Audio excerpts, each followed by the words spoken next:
Cindy, were you here? Were you in? So it's cheating. I have to say, like you're on vacation. we just flew down. Wednesday, and I'm quite at the end of that meeting. I'm going. I was I just went up with chickens that are early Wednesday morning. My husband put in a couple of for my sister while I played. Did you have to go along? No, I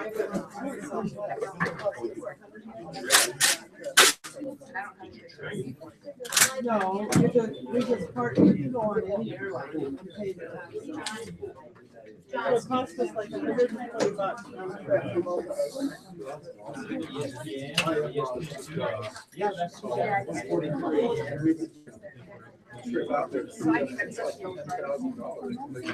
Oh, yeah. It's about $10,000. Oh, really?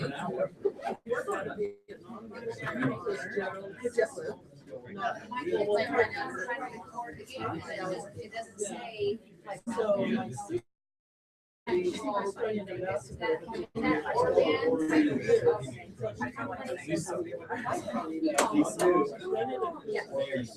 Oh, wow, yeah.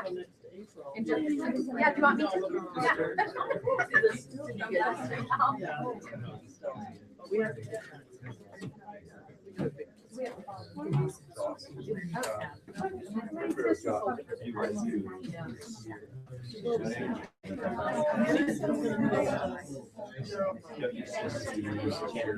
You got that?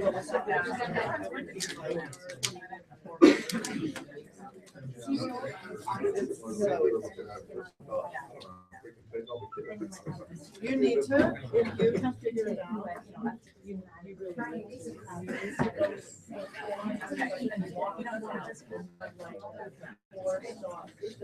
So it was,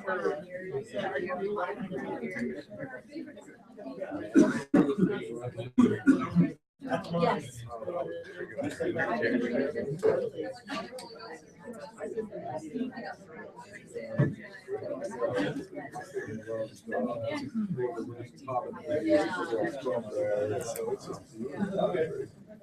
No, I definitely would be at education.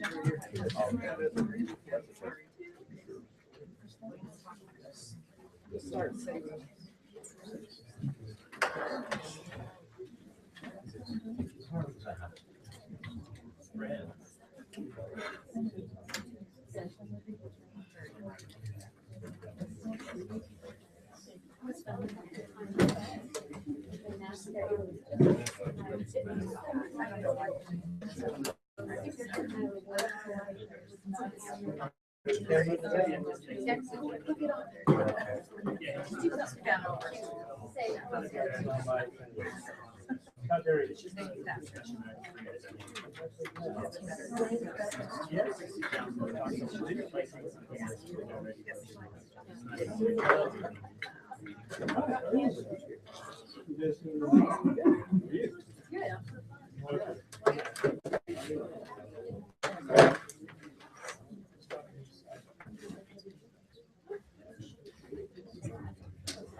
Just say ESP3 on ESPN. We'd like to welcome everyone to this meeting. We note that all council members except Jay Meekum are present. Jay is in North Dakota. My understanding after talking with him last week is he was trying to arrange to be involved electronically. So, Right here. get down here. Hello, AJ. Jay. We don't put him maybe between Diana and the mayor, so if he needs to speak. I think he wants to, if he starts talking, you're gonna need to be able to hear him, so. Just like which way he faces, I don't know, that's Jay. Just Put him right here. Jay, what can you see? Can you hear him? Dean's armpit. We can see you waving, but we cannot tell if you're answering our questions. I don't know what the delay is. Yes. Okay. Thanks for joining us. So all members are physically present and Jay is on Skype. So we can see and hear him. This is just, No. what's in Japanese standard?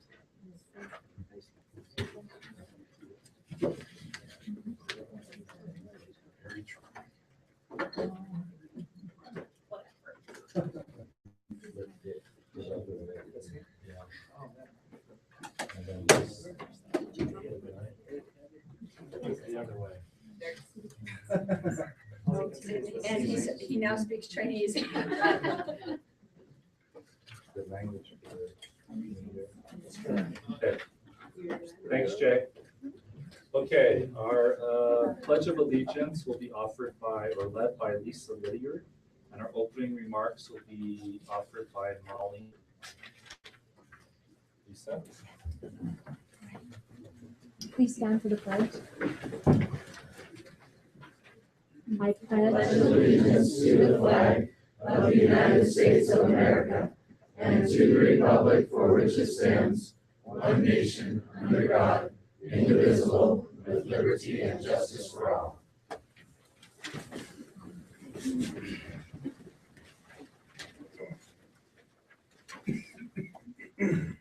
Our dear Father in heaven, we are grateful to be gathered here as citizens of Pleasant Grove, concerned about our community and things that are happening, and we're grateful to have a voice in that. Father in heaven, we're grateful for the men and women who put their time in to serve our city. We're grateful for the council, and we're grateful for their open ears, and we're grateful for the things that the time that they put in, the things they do for us. Father in heaven, we ask to have soft hearts tonight and minds, and we ask that we can work on creating unity in our beautiful city and helping those around us to understand the needs of the city and what's happening here. Father in heaven, we love you. We're grateful to serve you in any capacity, and we're grateful to live in a free country. And we're grateful for those who serve us and so we say these things in Jesus Christ. Thank you, Molly. Thank you, Lisa.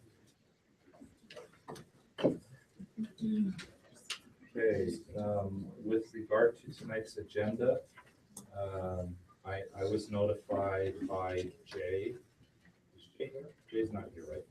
Jay, wait. I was notified by Jay that they are doing the filming again, so it is live streaming. Someone has a question at some point, when we have an opportunity to voice their opinions. If you could come up to the podium so that the people online can hear you. And then also if there's someone that's not physically here but online and wants to pose a question, I think they're going to contact either Lisa or Jennifer, is that right? And then you'll get up and state their question. Okay, all right. Any changes to the agenda tonight?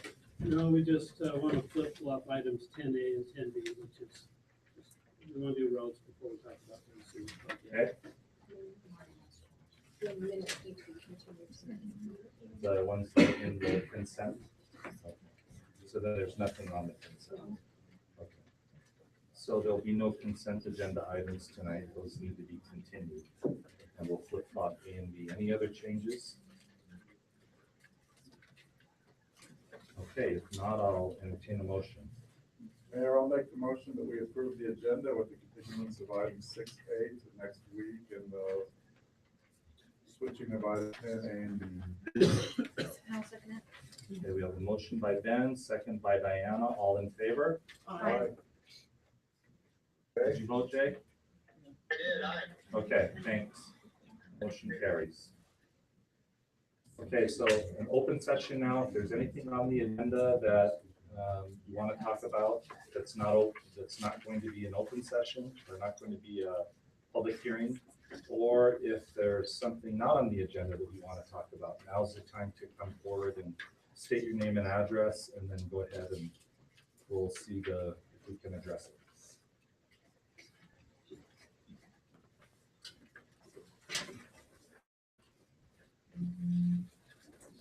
Wayne Thatcher, 120 North, 1400 East.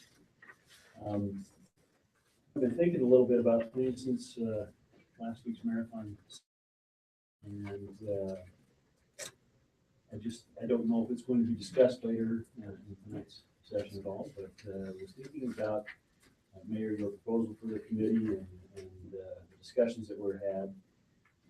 It occurs to me that the nature of this committee is such that it's going to take some time to bring two opposing sides together to be able to really rationally be able to discuss issues and develop ability to communicate effectively, communicate well together. And so I'm wondering what the benefit of delaying the start of that process would be.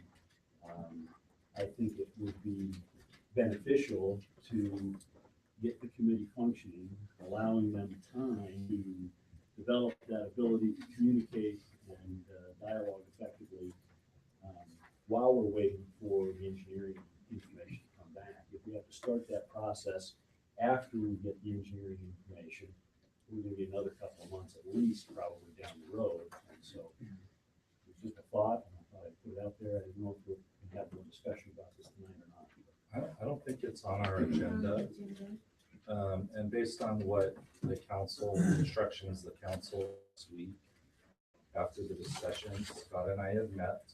We're working on job descriptions or position descriptions for the volunteers. That's going to take time. And then we need to get them advertised. That's going to take time. Then we need people to respond. That's going to take time. And then even after we need to somehow continue the vet process of how those names will be selected, determined. And I don't think the council is comfortable at the end of whatever that was so far. So that's still going to take us some time to get there. Okay. And so I guess my point is simply, I don't see a benefit in waiting until after we get the engineering study to begin these steps. Okay. And I think we should go ahead. At the moment, we're not waiting. They're running concurrently. Yeah, the RFP's been issued and it's online and ready to go. Is anybody thinking differently? Okay, that's the last I remember we discussed. Wonderful. Thank you. Thank you. Anyone else? Okay, we'll close the open session. There's no consent items. We'll move on to item 7A. And this is a presentation on the 2015 Business Development Extra Month. And we're going to have Ken help us with this.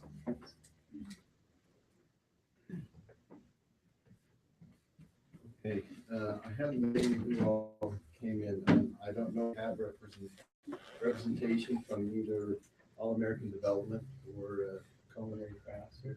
Yeah, Ken right here. Culinary Crafts. You're Ryan. Okay, Ryan, we haven't met, so I wasn't sure what I was looking for. Okay. Well, Ryan, you can step forward. This award actually, we've got two of these plaques. One is hanging in the front lobby of our office here. This Extra Mile award is given for the development of a business building. In other words, we're community development, so we'd like to honor and recognize excellence in construction and design. So the award is actually to All American Development, but we invited Ryan to come tonight because they are the tenants. The building was built specifically for them, and we are also very appreciative for their business in the community as well. Since I don't have representation here of All American Development tonight, we will make sure that they get this plaque. But I did want to also recognize Culinary Craft here tonight. So I don't know if you would like to say any words, but we do appreciate your business in the community. Well, I will say thank you for inviting me. It's just a short bit of background. We had come from Orem, where we had been for more than 20 years, and we had developed a really nice relationship with all of the public services there in Orem. A few years ago, I had purchased, remodeled, and repurposed. That was rather a long, difficult, painful process. So when we needed to move from Orem, we were leery about going to a city that we didn't know, that we didn't. But it has been smooth and quick and wonderful here in Pleasant Grove. We couldn't be any more grateful or impressed with All American and with Pleasant Grove. So thank you for having us, and thank you for inviting us tonight. Thank you.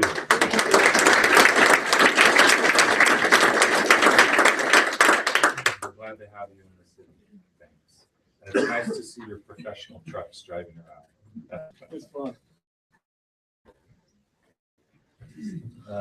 Item 8, I don't think we have any action items ready for vote.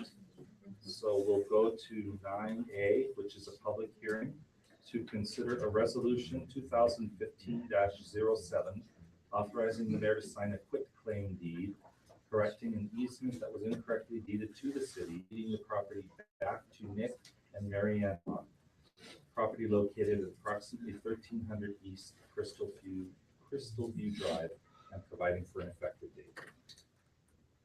Megan? Not much more to say than what was in the title. So this was essentially the title company just wrong legal description. They were granting an easement and the right of way. They got swapped. We need a much larger strip for the street. It's just been constructed to be. So all we're doing is deeding back from that lots the ground that they intended to keep. So, any questions from the council? Any discussion? So is there a second action to deed back the property we were supposed to get, or no? They will execute another deed. So Okay. we don't approve those in advance. It's just that this is our name and our process for divesting property. City owns, we don't put it here. Okay, is the language for approval in? There's the quick claim deed, Yeah, I see that. I but the also email see- for the. Do we just approve the resolution as is? Okay. If there's no further discussion, I'll open it up to the council, or to the, excuse me, to the public. If you have any comments, questions on this item, please come up and state your name and address. Okay, no discussion. We'll bring it back to any discussion. Jay, do you have anything? No, I'm fine. Okay.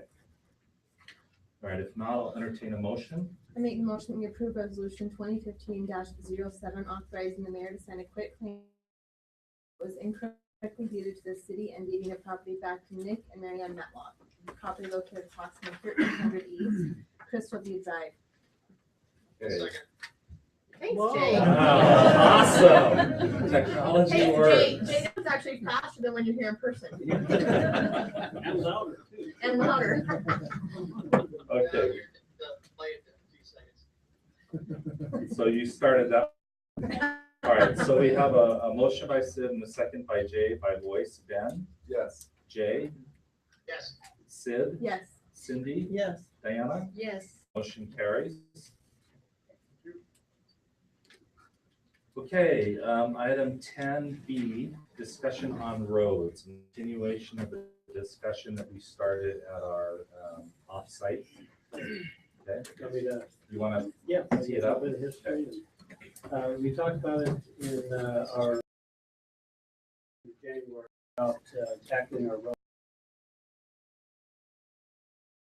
Give us an outlook as really to try to determine a cost to the city to what we would say get ahead of the road situation to a point where we're not continuing seeing our roads decline, but we're actually improving the overall nature of our roads. When we did the initial study, they went about 10 years out and gave us a number saying this is probably what it's going to take in order to do that. And some of the feedback we received from the mayor and city council was a couple of things. One, we wanted it extended to 20 years out. So we had a little bit of a longer term pictures of what we need. And then also being able to address tackling those residents that really have bad roads in front of their house today. It's under the original study. People were going to have bad roads for a very long time, while we were going to probably spend most of our time focusing on those roads that were already in decent shape and trying to maintain those.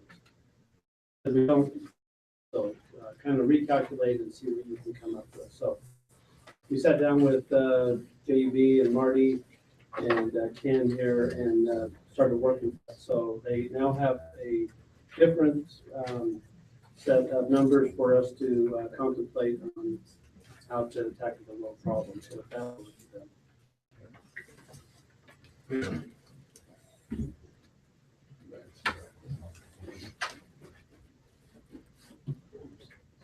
Mayor, Council, it's great to be with you again. Kind of update and proceed with our discussions further on roads in the city and how valuable those are for you and your municipality here. I know that's a big topic and it's something that's very important. We wanted to start. Jay, do you have access to this? Can you see it? Oh, I can see it now. Can you actually read any of it, Jay? Quick review. Wow. Made it big enough. So we wanted to quickly go back. So at the budget retreat back in, I believe that was the end of January, we talked about some things, and some of these things are very pertinent to make sure that we kind of get a good base for where we were at there. And then I'll talk about some of the changes that we made since that time, and then give the new results, talking about the 20-year plan that Scott mentioned, and just go through those numbers. Brief overview again. Pavement condition index, pretty key to our discussion. Have to understand that it's on a scale from 0 to 100. It's not a grade scale necessarily. It's really starting from very poor up to excellent. And that's kind of your breakdown, how we have it here in the model. If you remember, we went out and did the inspections of the city, and this is what was found as far as the percentage of road. These are actually miles of roads within different pavement conditions. And so you can see here where you're at in your percentages. And again, right now we're looking pretty good, but again, as we talked there, this is the big term, is that we got a lot of roads that are in that fair to poor state, and they are quickly falling into that very poor to failed state. And that's where you really incur a lot of cost if you don't take care of them when they're a little bit cheaper to take care of here, and you let them fall to here, then you expend more cost trying to get those back up to good roads. Again, we talked about the different types of treatments that the city uses. We've worked with the streets department with John and talked about those different types of treatments. Those are specific to your city. Some cities do it just a little bit different. These treatments that we've used in the model are specifically what you guys use in your municipality here. So we talked a little bit about the road conditions, if you remember, just to give you a visual of that. These pictures up here on this board, and also the pavement condition index map here on the left of the screen. Those are kind of the road conditions. This one, it has a pavement condition index of 87, which would be classified as an excellent. Over 85 would be excellent. And Quick question for you, real quick, Marty. yes. How old is this road? Do you know, or this development? Yeah, I live in that development. It is about 9 years old. About 9 years old. And has this ever been resurfaced, or is this the same? Original. It's the Yeah, it original looks road? like it's the original. It's not? Oh, it is. Original. It doesn't look like it's been anything placed on it yet. Okay. So, next, so here is one of a very good road up in Tuscany Circle. This has a PCI value of 74. So there's a lot of things that play into how good a road is and for how long. Depending on whether or not you seal it up, we talked about those things, whether or not the base underneath of it is good, whether or not we're getting a lot of penetration of water into the base and causing failures that way. But this is still a pretty good road. You still have a few distresses that are in it, but a good road. There are things that need to be that road, but it's a good road. This is on 1100 North by First East. Again, we're getting our PCI values down now into the good road. Still a good road, still not uncomfortable to drive on.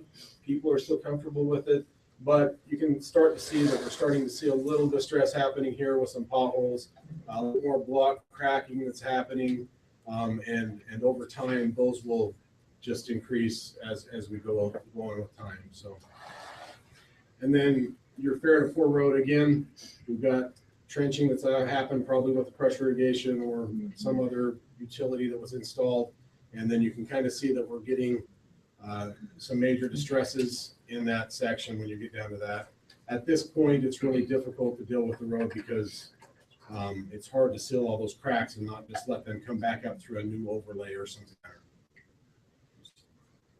And then this is a site we don't like to see, but that's a failed road, I would say. It's not very comfortable to drive. People don't like it, and lots of potholes. It's hard to maintain over time because you get a lot of calls on it. You have to run out there and put asphalt in it, and it doesn't stay in the road. So those are the difficult, and that's where we don't want to go. So Marty, on the right side there, where you see kind of like a patch, and then it looks like gravel, stones, is that coming up from underneath, or is that just the pavement Like being destroyed? right here, Mike.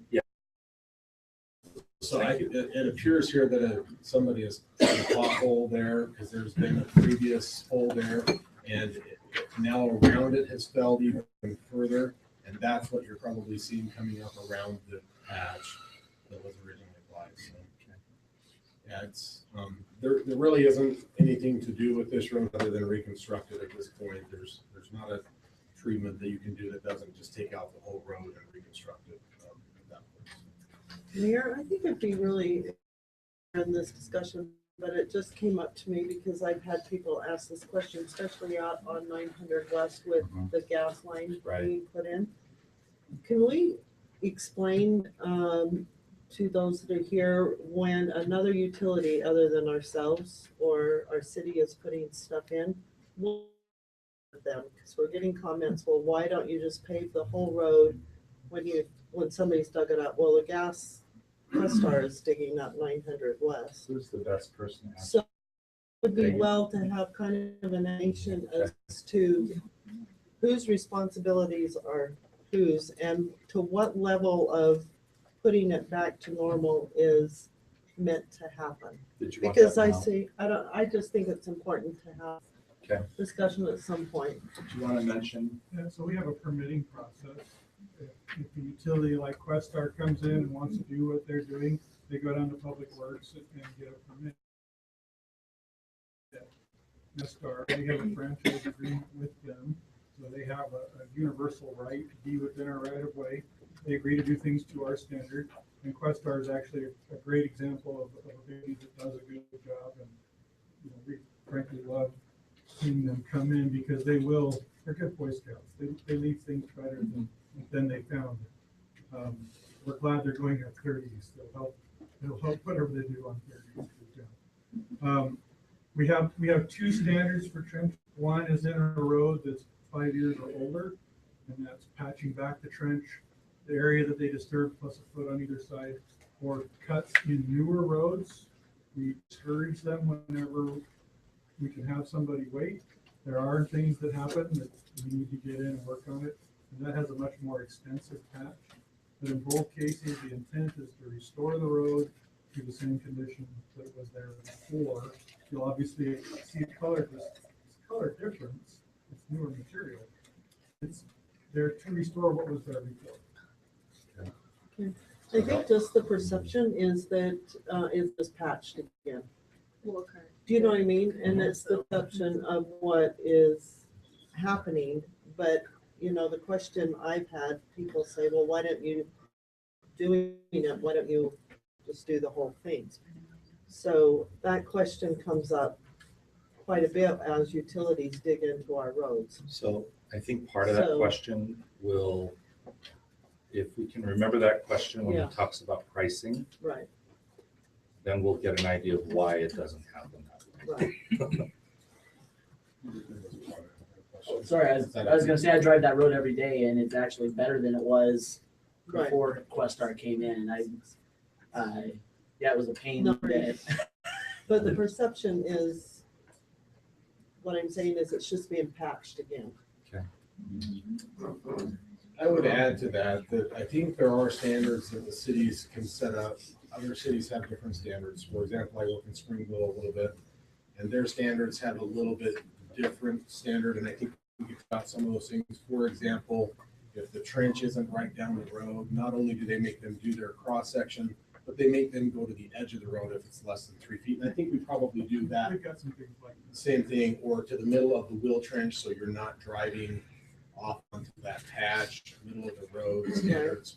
And so there are some other things that kind of help with that and make it more, more desirable, I guess, to ride on. Okay, thanks for that. Now getting kind of into the maintenance discussion, we talked about 3 different approaches to maintenance. One of them was just to do a wait until it's bad, reconstruct the whole thing. The second one was kind of an overlay approach, wait until you do an overlay, and then you do that, and you don't worry about any of these minor preservation concepts. The one that we talked about that's probably of the most value that we found, that is half the cost of a reconstruct concept, was this preservation-based management, which means that when you have a nice road, you try to keep it nice. You have a nice car, you try to do the annual maintenance on that to make sure it stays nice, rather than waiting until it has a bad blown gasket or something before you do anything. Same concepts with your roads. In this management concept, we talked about it about year 7, probably do it closer to year 1 and 2, but then you would reapply a treatment at year 7. You'd reapply another one at year 14 or so, year 20-ish. And these are treatments that you would apply to try to preserve the life of your road. And then those still continue to degrade, and it seems about year 29, you might do an overlay on the road. But your road, you've maintained that integrity of the road at doing those preservation-based management processes. The cost of doing these, if you remember, we talked about, they're like on the range of 10 times less than the cost of overlay, 7 to 10 times less. And so you're doing a simple treatment, it's fairly low cost, but yet you're getting a lot of value out of your system. So that's something that we'll talk about in just one second. The next slide here, one of the things that we wanted to change as we went and looked at the way that the model was assuming we wanted to do the treatments, it wasn't using the entire value of a treatment. So if a treatment was done, then we want to make sure that the entire life of that treatment is used before we do the next treatment, or else you've lost value of that treatment.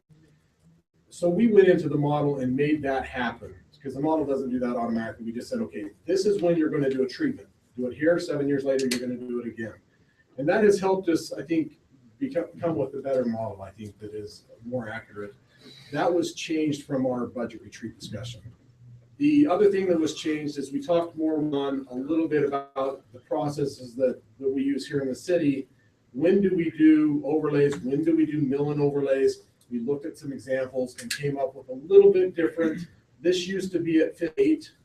It's now at 50. We'll do an overlay down to 50. We felt pretty comfortable in that concept. And then this also, 35, we dropped it down to 25. What that does is it broadens out a bit of our ability to do a cheaper, a less expensive treatment on a system. It obviously adds value. It looks better, I guess you could say, but it also is more realistic of what we actually do. We wouldn't automatically just jump to reconstruct if it really could use an overlay, essentially is what it's saying. Question. Yeah. You talk about 7 years, accurate is that years, because it's all based upon conditions, and it could vary between 5 and 9 years or whatever to get that same condition. Yeah, that's very true. The way that the model has to work is on averages, Jay. And so it might be 5 on one road, but 9 on the other. The other thing is the treatments that we're using with a micro or with a high density mineral bond treatment, those are the types of years that they are seeing with those types of treatments before they need to reapply that treatment. So if you're looking at just a seal coat, for example, you might get 2 to 3 years out of a seal coat. But if you do a little bit more expensive treatment, which would be a high density mineral bond, you can get up to 7 years out of that type of treatment. So we're using the treatments that the city is currently using to get those breakdowns, essentially is what we did. Yeah, okay. Let me see, there was one other thing that we added that we think is very important. Well, actually a couple. We added all of the roads in your current system. So before we were kind of looking at a year 2013, we've now went through 2014. We thought that we wanted to give you updated numbers with the 2014 roads. What that did, if you remember our average pavement condition is 62, because we added about 3 miles of good roads, it actually bumped our PCI value from 62 up to 65, just because we added brand new roads essentially to the system. And so we felt that it was better that we start looking now at today's roads rather than rely on a year-old road system. So that was added to the system. And then the other thing we thought was very valuable is before we were looking at current day value, roads, what is your value today? And it's not really realistic when you're looking at 20 years to not do.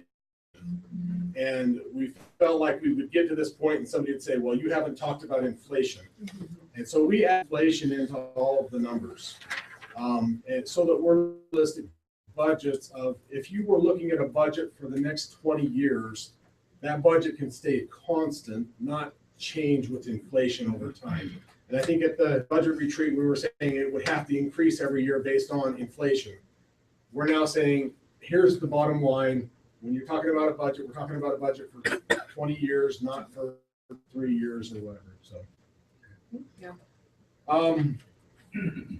Talking about now the value of the system, this kind of getting back into the changes that were made. Any questions up to this point from anybody?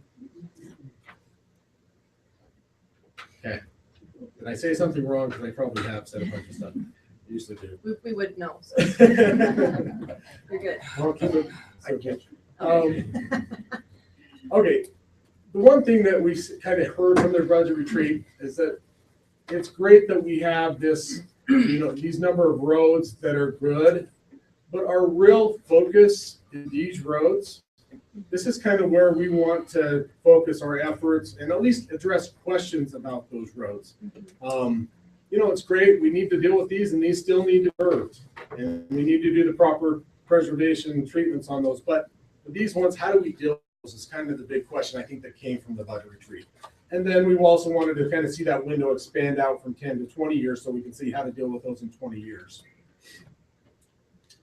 This next slide shows kind of this breakdown.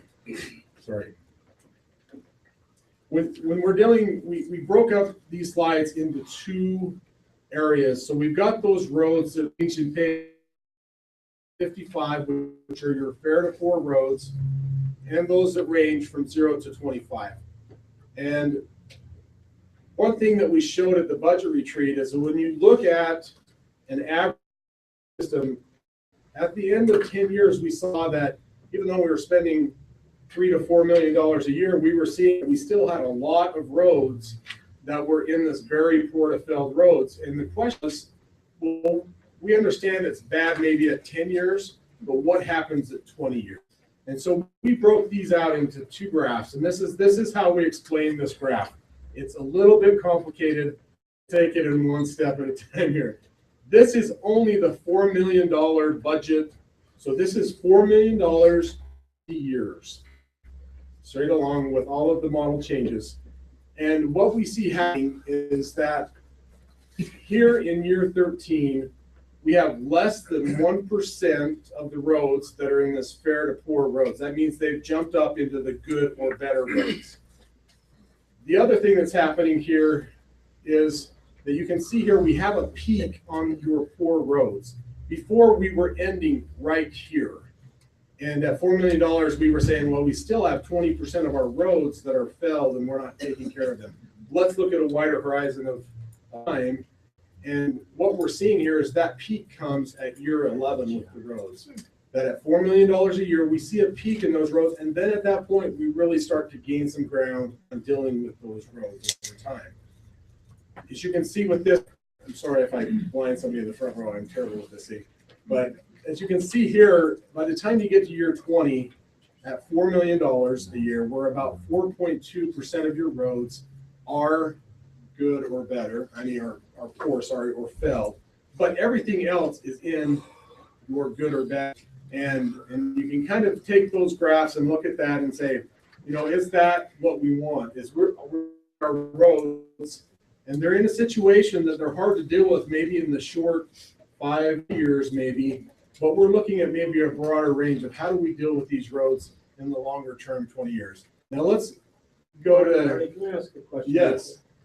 So the reason why it's dropping pretty much drastically is maybe two reasons. One, we're either repairing them again, or they're dropping below 25, and that's why this is peaking. Is that right?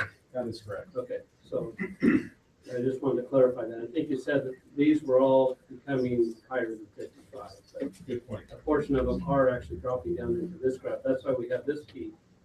So over time, we get on top of this one and this one at the same time. It's like you've seen this presentation before. Yes, I have. And then another question, are these roads in this condition or in this condition here past this point, are they some of the same roads that today are in this condition?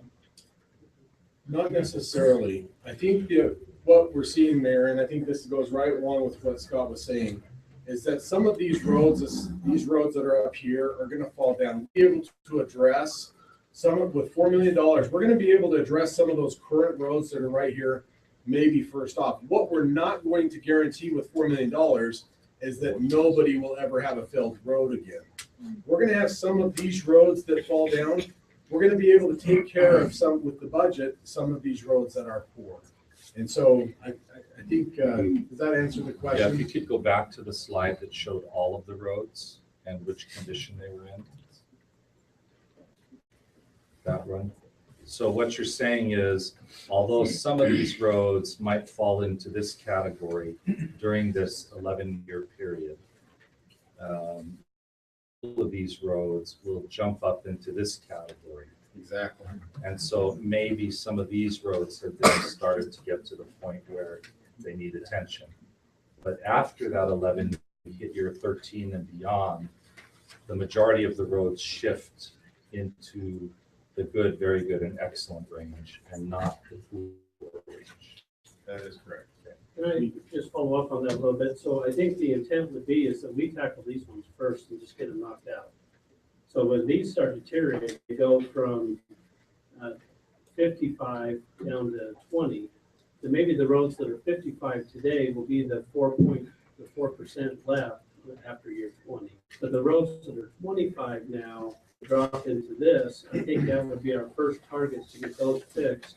So technically, the real bad roads are going to get the first attention. Those roads that we can write out a little bit will be the ones who will probably be last. With that philosophy that we had is not making those that are currently driving on a really bad road wait until the very end of this whole budget process, their road gets addressed. That's exactly the intent we're trying to accomplish. Can I say with that though, one thing that's very critical in how we're dealing with the roads is there has to be a process that we're not forgetting roads that are going from this less expensive treatment to a more expensive treatment, right?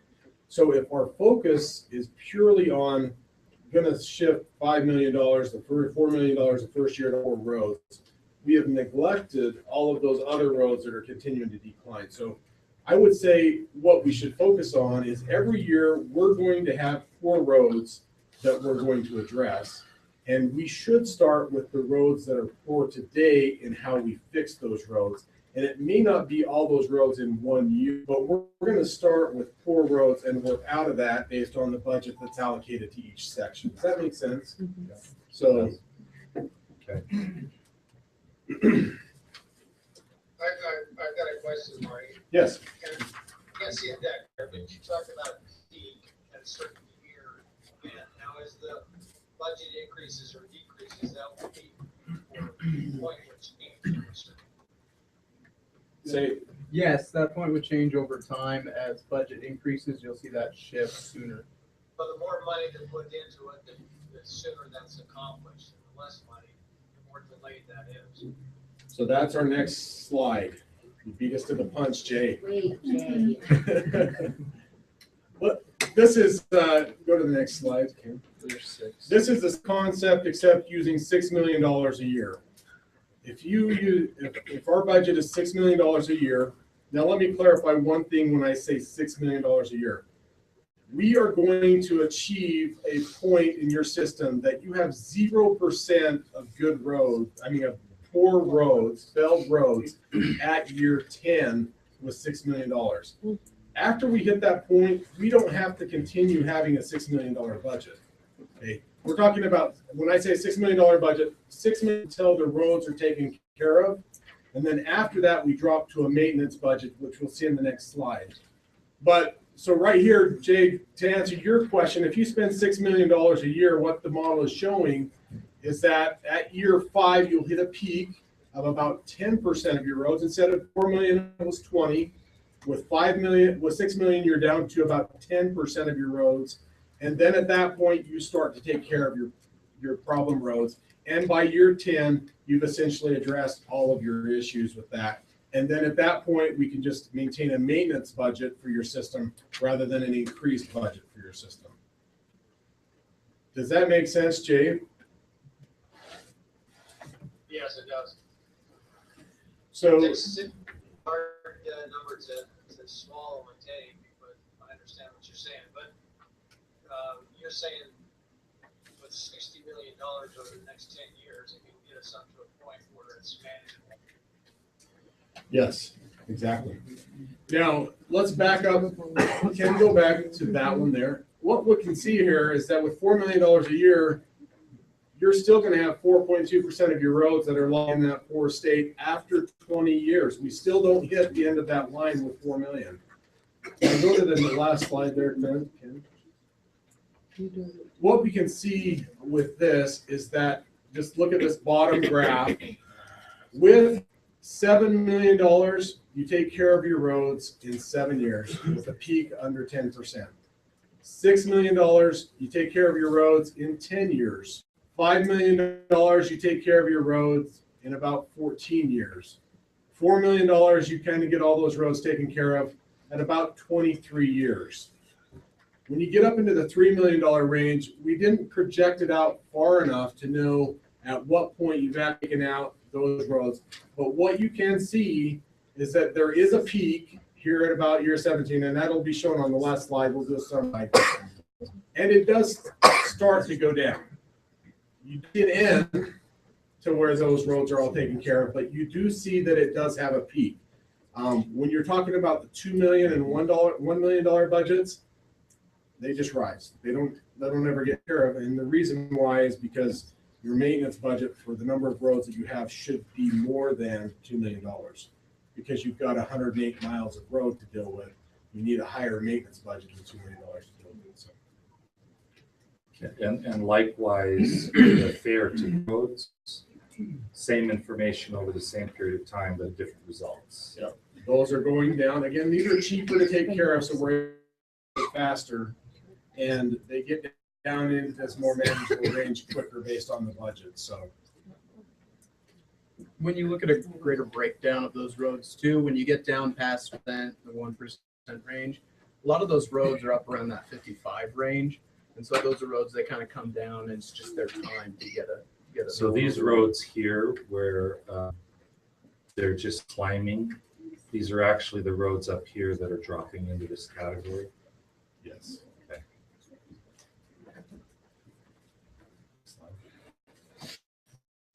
We talked. One other question. So what you're saying is anything less than $1 million budget, we're going backwards. Yeah, we don't know if it's less than 2 million, we don't know when we're gonna actually take care of all the bad roads. We'll So have more falling into the bad roads than we can take care of. So we've been going backwards for a while, right? Because what's our So budget? as a stop, as a stop. 3 million a year says, you don't make it. We don't know when you make it. 4 million a year says sometime around year 20 or thereafter, you finally overcome and accomplishing the end objective. And what's our budget now? Yeah, so, 1.2. Class C road monies in general fund is about 1.2 million, but we have that fund that's out there that doesn't expire until 2018. So it's right now in road maintenance. Pretty We had good. a Big Question. science. Yeah, it speaks, yeah, yes, it does. we had a question here, man. You said it at year 10, at the $6 million figure, would be taking care of all the roads. And then it would drop. What would that figure be, that budget? What would be your after- new maintenance Yes, budget? yes. That's exactly where we're going. So go to the next slide. Okay, what we talked about is what happens over time. What we found is that today, the maintenance budget for the number of roads that you have, if they were all in good condition, should be about $2.7 million. And that means that you can do the proper treatments of overlays and preservations. We're not reconstructing roads because they're all good. We're dealing with overlays, mill and overlays only. This line here is mainly due to inflation. If we look at inflation like we did the last time, that line would stay steady. But we want to deal with inflation because that's important. I mean, we have it regardless if we deal with it in our budget or not. So this is the inflation line associated with your maintenance budget. Now go to the next. Let's go one more. This, we should have done 6 million. We did $5 million, and we'll show you the $6 million line, what happens here. If we did $5 million a year for 15 years, on that previous graph, it said that we took care of all of our poor roads at year 14, 15, and then at that point, you drop to a different budget. Ideally, you would drop to this maintenance line, and then that's where you would start going. We just did an average after it drops to all good. So 15, you drop to a maintenance budget that would be an average of about 4.3 million for the next 4 years, 4 to 5 years. Does that make sense? Now, if what happens at $4 million is you never get in 20 years anyways, which is the horizon we've looked at, you're still 4% of poor roads. So you can see that you just need to maintain 4 million throughout, and you never get to your maintenance budget until year 23. And then you're going to actually have to increase that maintenance budget at year 23. These are the other lines. Again, these bottom ones really don't address much because if you did $3 million a year for 20 years, you can see that you're falling below your maintenance line. Essentially, that's why we're not able to maintain the system with $3 million. Or get ahead. When you start looking at your $6 million, if you look at that 10 years, that's when you drop. So you're at $6 million for 10 years, and then you drop to $4 million to maintain. Now that's an inflated number again.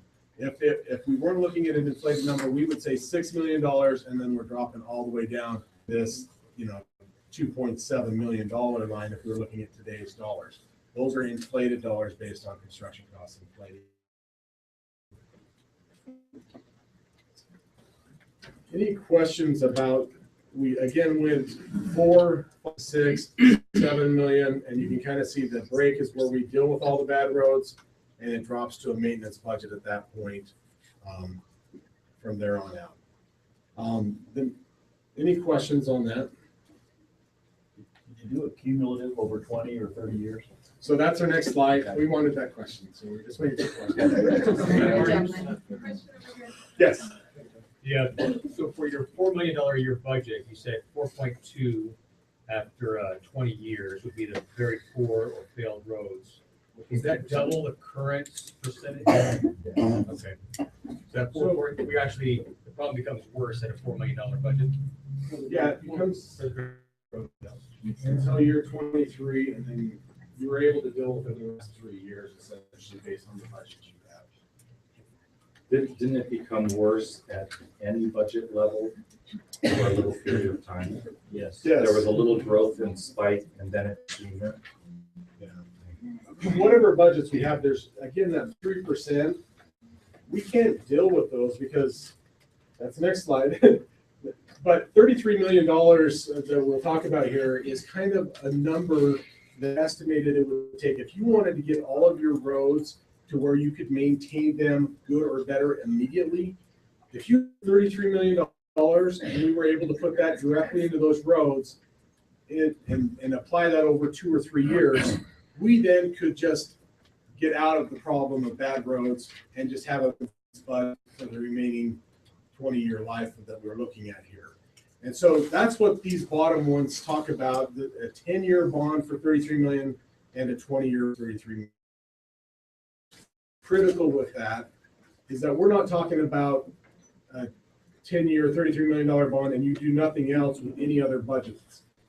You have to maintain that maintenance budget even with that additional bond amount. What I think is interesting when we look at these numbers, we wanted to really look at, this is your time to peak. This is the years that when you hit your peak number and what that peak percentage of poor roads is. This is the time to where you have no roads that are bad.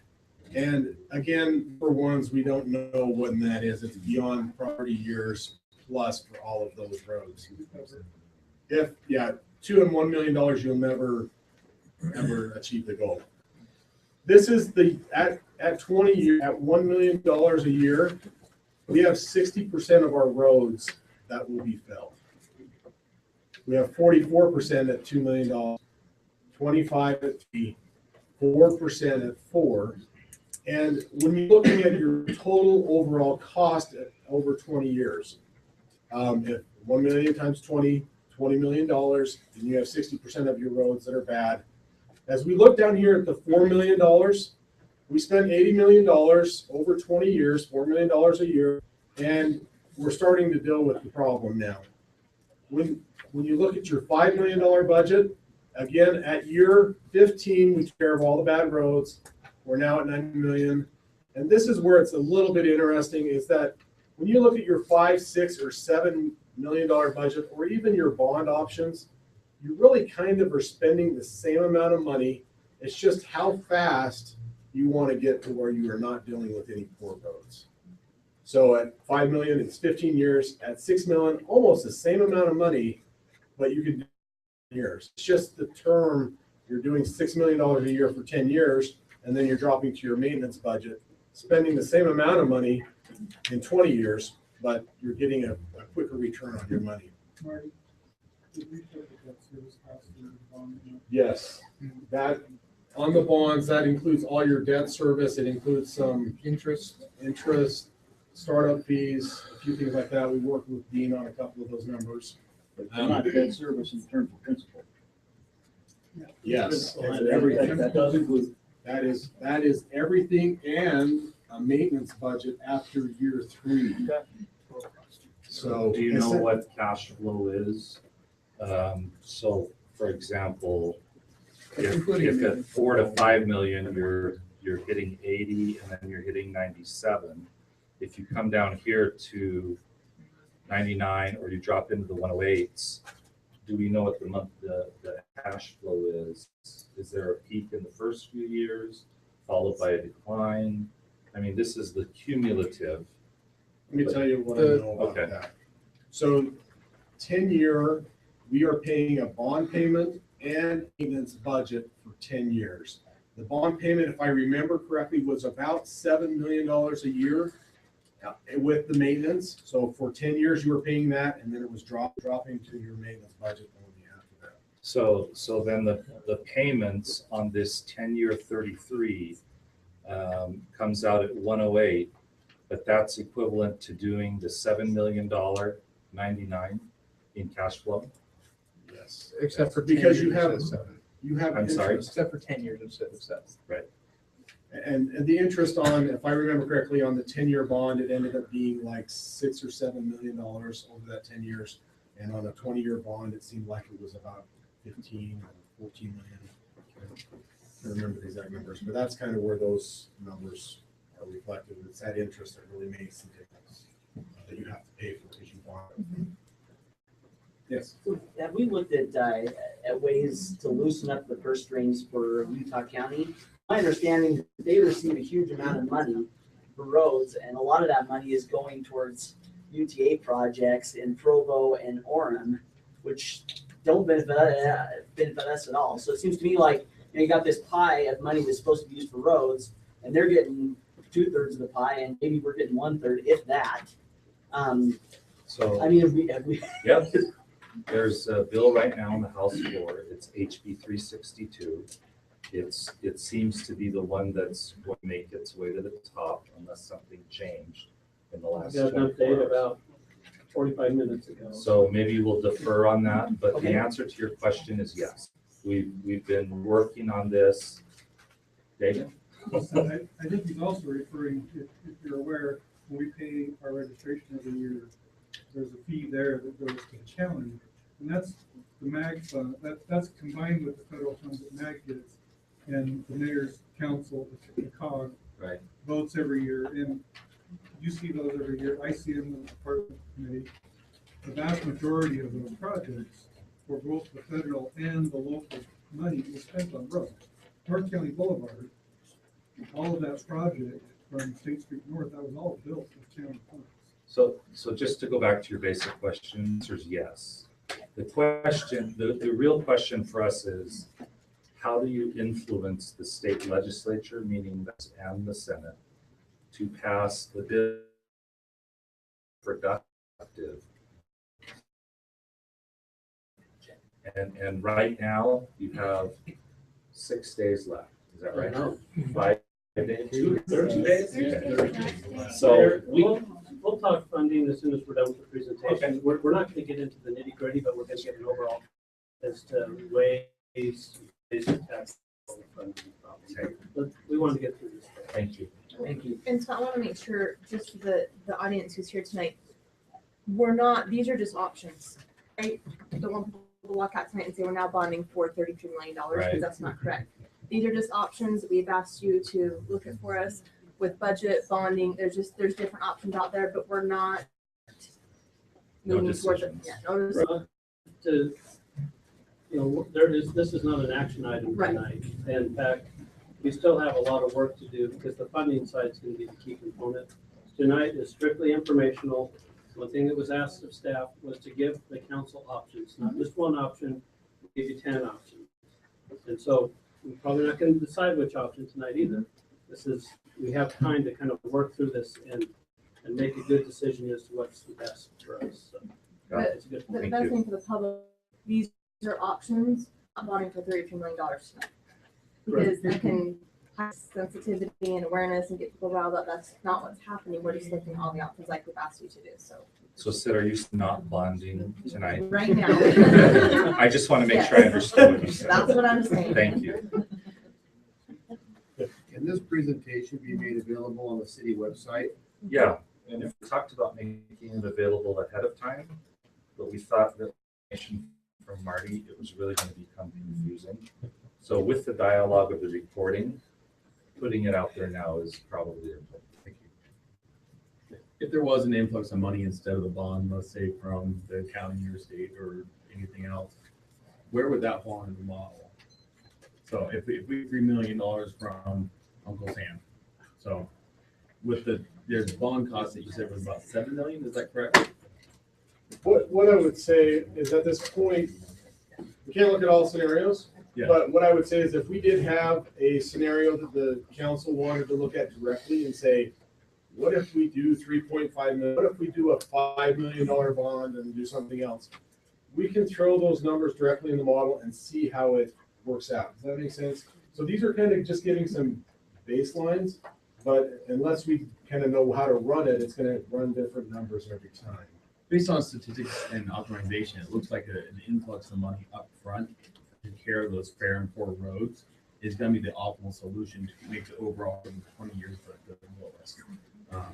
So that's, I guess council, that'll be my suggestion, look for a way and then put some money up front to offset those costs. I have a request. If we're gonna go ahead and shout out questions from the audience, we need names and addresses. Okay. And I know that Marty went ahead and kind of opened it up for questions.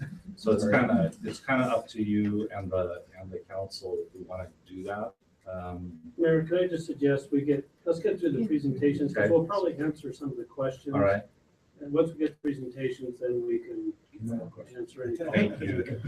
We're not trying to shut it down, we're just trying to make it all the presentation part, and then we can maybe have a discussion. But as well for, oh, sorry. Go ahead. But afterwards, if you have spoken, if you would just come up to Kathy and give her name, your name and address, then she can slot you in. Now, no. Sorry. Okay. Really, this is kind of our capping up of what we understood that we were to bring back to you as kind of options. What's gonna happen at different things, I mean, at different amounts that you are able to put into your system. And, in the end, whatever we come up with as a reasonable solution to this, we're gonna just have to live with whatever, do the best that we can to utilize the best of our ability in helping with the streets department and saying, if we have $2.5 million, we're gonna take and distribute that and use that the best that we can in your system to get you the best value for your money. It won't solve all your problems, but it's a big difference from where you're at today.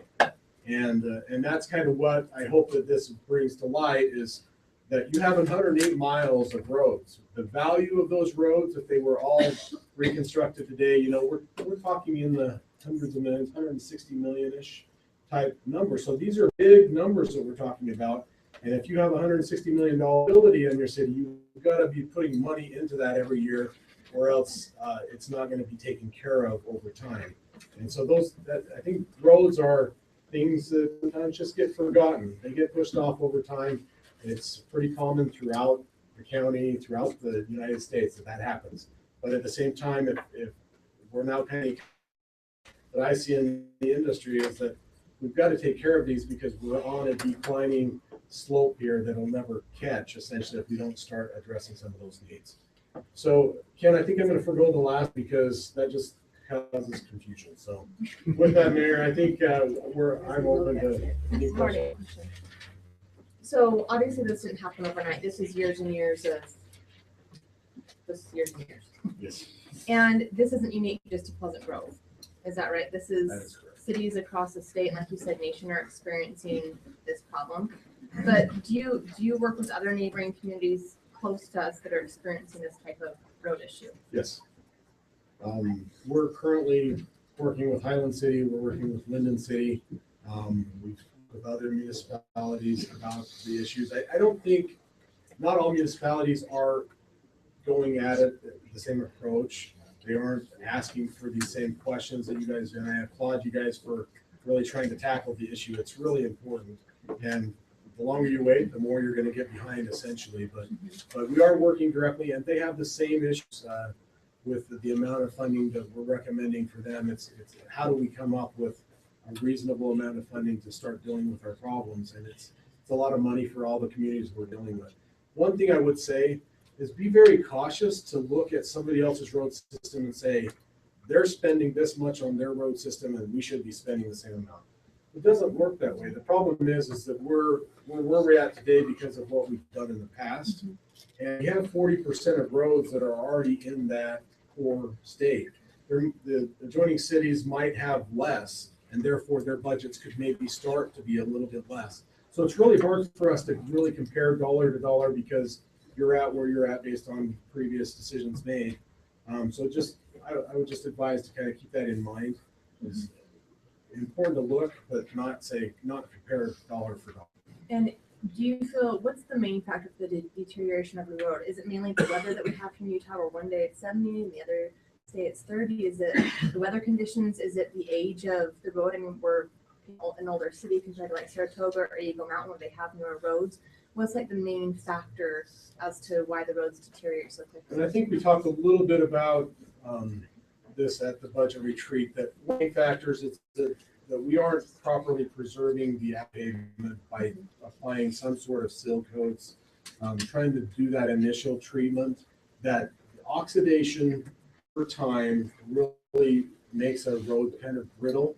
And then the water and the weather and the cold freeze thaw that happens in our climate is what causes the problem. But it initially starts because we have not sealed the road, and that water is allowed to be introduced into those pavements and then freeze and thaw. So that's, I think, what the biggest issue is that we need to kind of take a different approach with our roads and dealing with some of the preservation.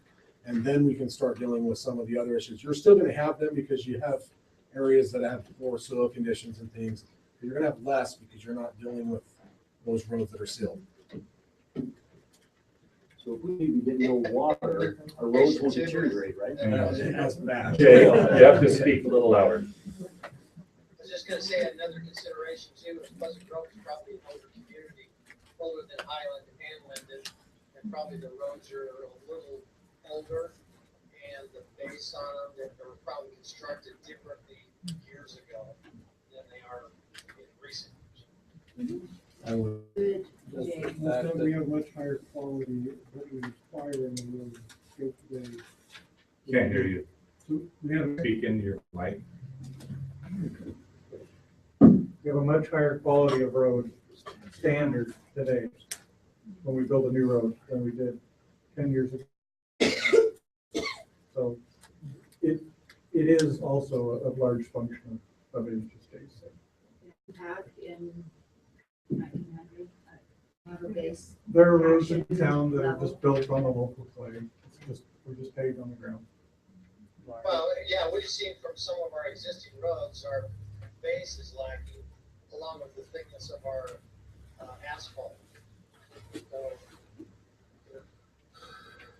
terrible. Are you doing this thing? Yes. Can I turn it back to the? Sure. We got a quick question for you, Marty. Sorry. One of the numbers that we got extensively on offsite retreat was a 3.7, 3.6 number, somewhere in that 3.6, 3.7 million would be sort of our magic number where we would get ahead of the curve. And today I'm seeing a graph where even at $3 million, we do eventually get ahead of the curve and we eventually solve the problem. Is that difference because we're now baking in our inflows or because we're now going out 20 years? Well, if you remember that slide, what it showed is that 10 years, we were trying to get to an average ECI value, right? An average pavement condition index that was level. But if you remember the next slide that we showed was that the distribution of good roads and bad roads at that amount was very split, right? Even at 10 years, we had 20% of the roads that were filled. We had a huge split in pavement conditions. And so that number was probably, again, we're going through this process, we're learning. We're now looking at 20 years instead of 10. It really didn't change that much based on what we're seeing here. Still to maintain level, we're still between $3 and $4 million. Is kind of looking at that we can really start to address the concerns. But it's really a different curve because we're now looking at a wider picture. Okay. Thanks. Also, you have other questions or comments? Okay, if not, what we wanted to do was just give the highlights of the revenue side of this, which is a future decision. Yes. Revenue highlights. Yes. So I already mentioned that currently we're funded through Class C road funds, which is otherwise known as the gas tax. So when you go to fill up your car, you pay per gallon, 24.5 cents, which goes back to the state. And that out of that 24.5 cents, 70% stays with the state for their road projects, 30% back to cities and counties based on road miles in your city and based on your population. So there's a formula that calculates that. Right now, Pleasant Grove City, we get just under $1 million a year from the gas tax. 2 years ago, or 3 years ago, I can't remember, our city council wanted to put more money into roads And so they earmarked another $200,000 out of the general fund specifically designated for roads. It's probably just under $1.2 million a year. Now, we bonded in 2008 and did a bunch of road projects, $3, $4, $5 million worth of projects. And we're still paying on that bond. And that bond expires in 2018. So for the next 3 years, we don't have our full 1.2 million towards maintenance of roads because we have a debt payment of about $750,000.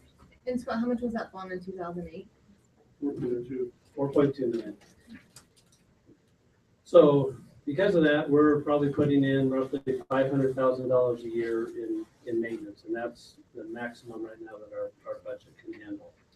So as we've looked at some funding mechanisms to try to get to a $3 million, $4 million a year, there's different ways that we can do it. Now, the things we're waiting on right now is the state legislature is working on increase in road funding. And when Sid asked the question, are other cities in the same boat? Absolutely. This is the biggest item when we talk about in our legislative policy with all the other cities.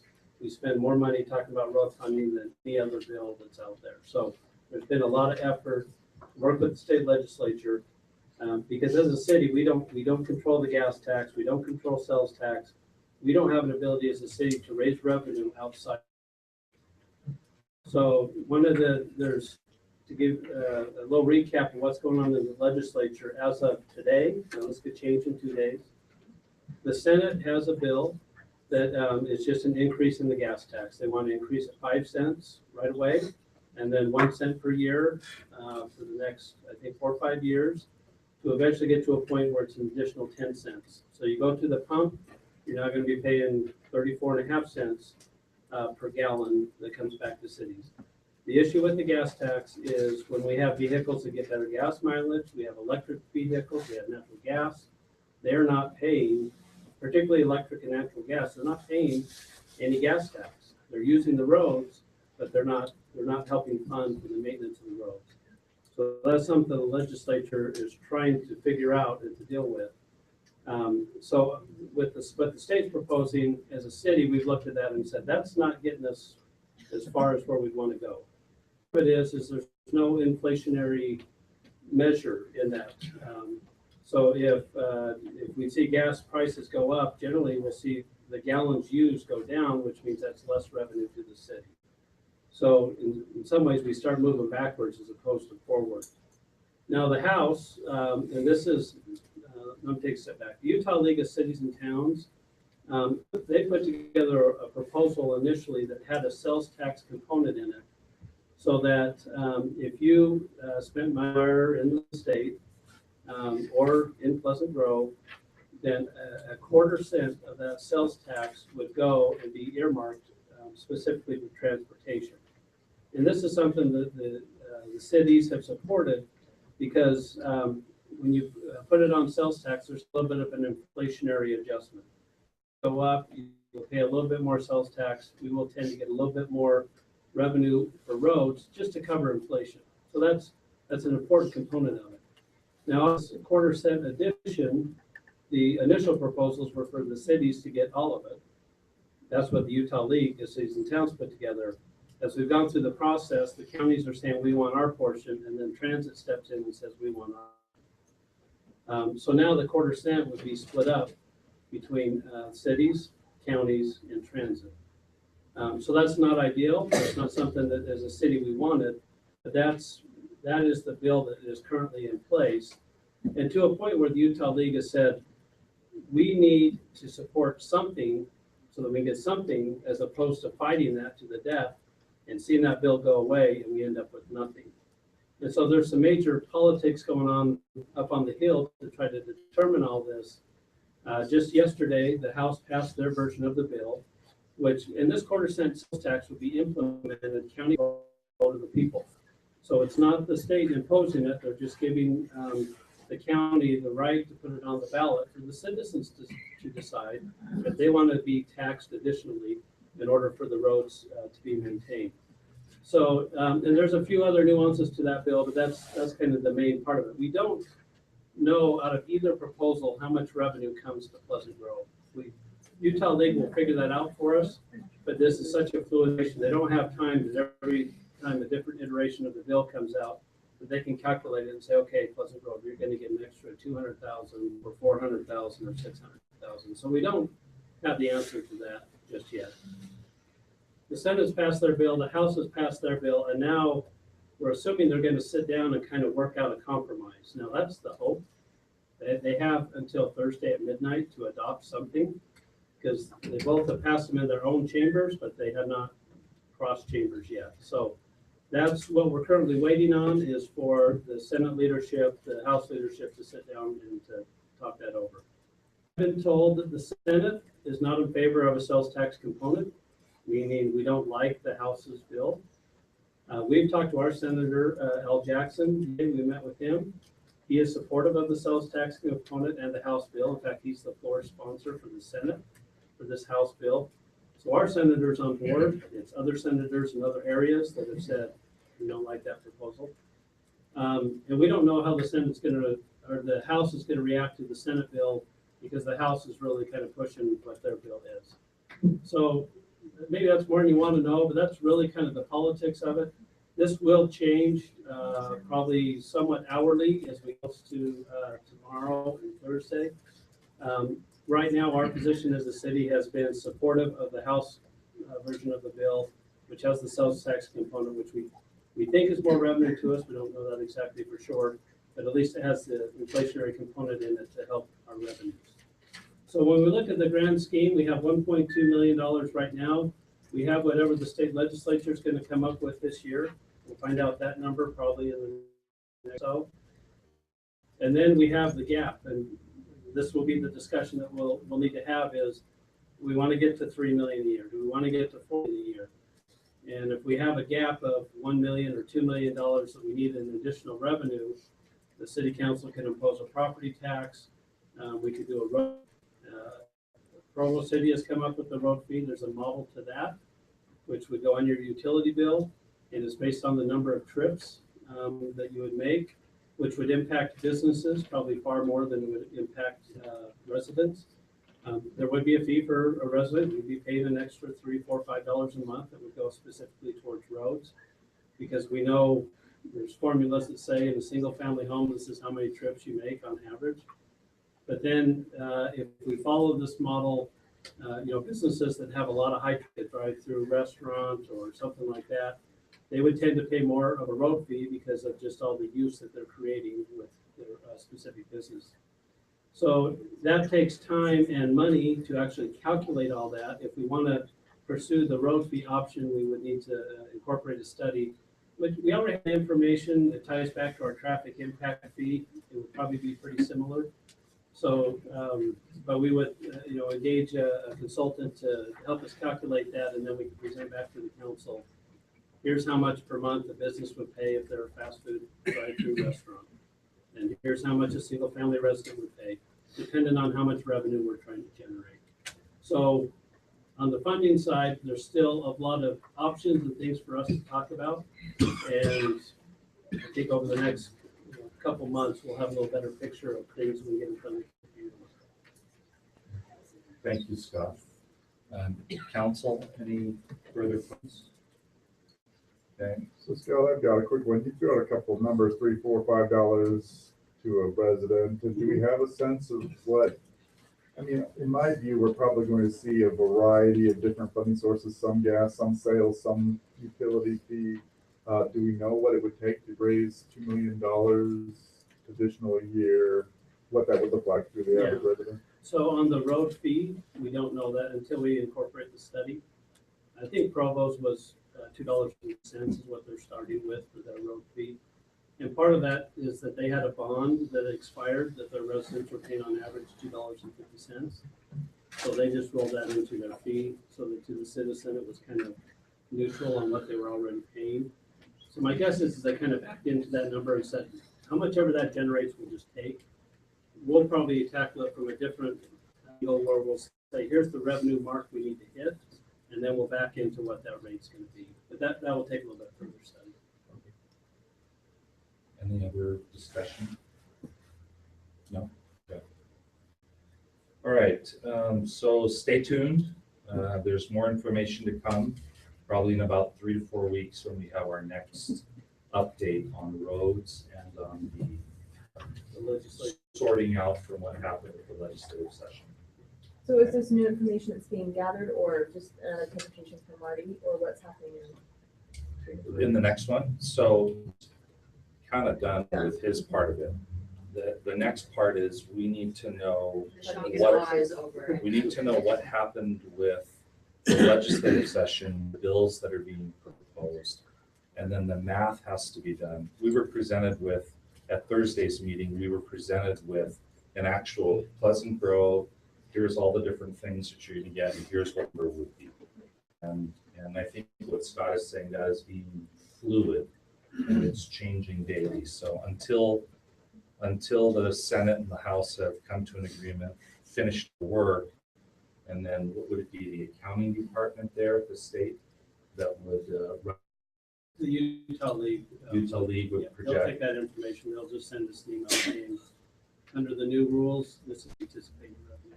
Right. And there were some other issues with, I know there was delayed implementation and looking at the previous year's numbers before you determine percentages. And So so that's a little lots bit of of- the nuances of the bill, and those aren't super concerning to us because every penny we generate, we're not gonna use elsewhere. We're Right. trying to prevent cities from doing that. That's not gonna be an issue for us. Wait, so I do have a question. So if they approve, is ballot decision on public, or is that just something that's just mandated at that point? Well, there's a couple of methods there. One of them, it goes to the county and then the county commissioners have done it. And then that one would generate the ballot initiative that the citizens act on. There's another one that wouldn't go to the public for vote. If the gas tax goes up, that's not a vote, that's just gonna go up. If it's gonna be a sales tax component, right now, the bill's written, is the county commission would put it on the ballot and we would vote it on as a county to implement that portion. So if you want to really influence it, contact your state senator and your state legislator, because you've got 2 days for them to kind of finalize this puppy and tie a bow around it. And if I just, we talked with Representative Green yesterday, we were up on the hill trying to have some sort of influence. Fortunately, our elected representatives are pretty supportive of what's going on. Representative Green, really his angle was, I don't want any of this money to go to transit, I want it to all go towards cities. So he actually had an amendment to the bill, but I think as he was talking through it with some of his colleagues when they had their caucus, politically, it just wasn't gonna fly. If you cut UTA out of the, and they don't support this thing does. And so, again, it's politics, we're looking for something rather than nothing. So, we appreciate, Representative Green and his willingness to try to get us more, but the politics were just not going that way. Good? We'll stay tuned. Thanks, Marty. Marty, thank you. You might want to run out of here because you might be the most hated man on the boat. I've got plenty. We did police escort. Yeah. On a good road. Yeah. All right, next item on the agenda is 10A. It's a continuation of the discussion on 4,000. This last Yeah. We never fault the messenger, Marty. Thank you. We understand. We do. But for your protection, you might be.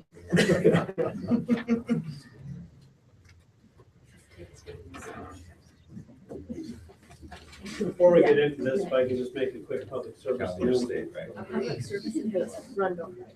You're not gonna give the score. I am a big BYU basketball Like, player. don't give I the am score. DVRing the game.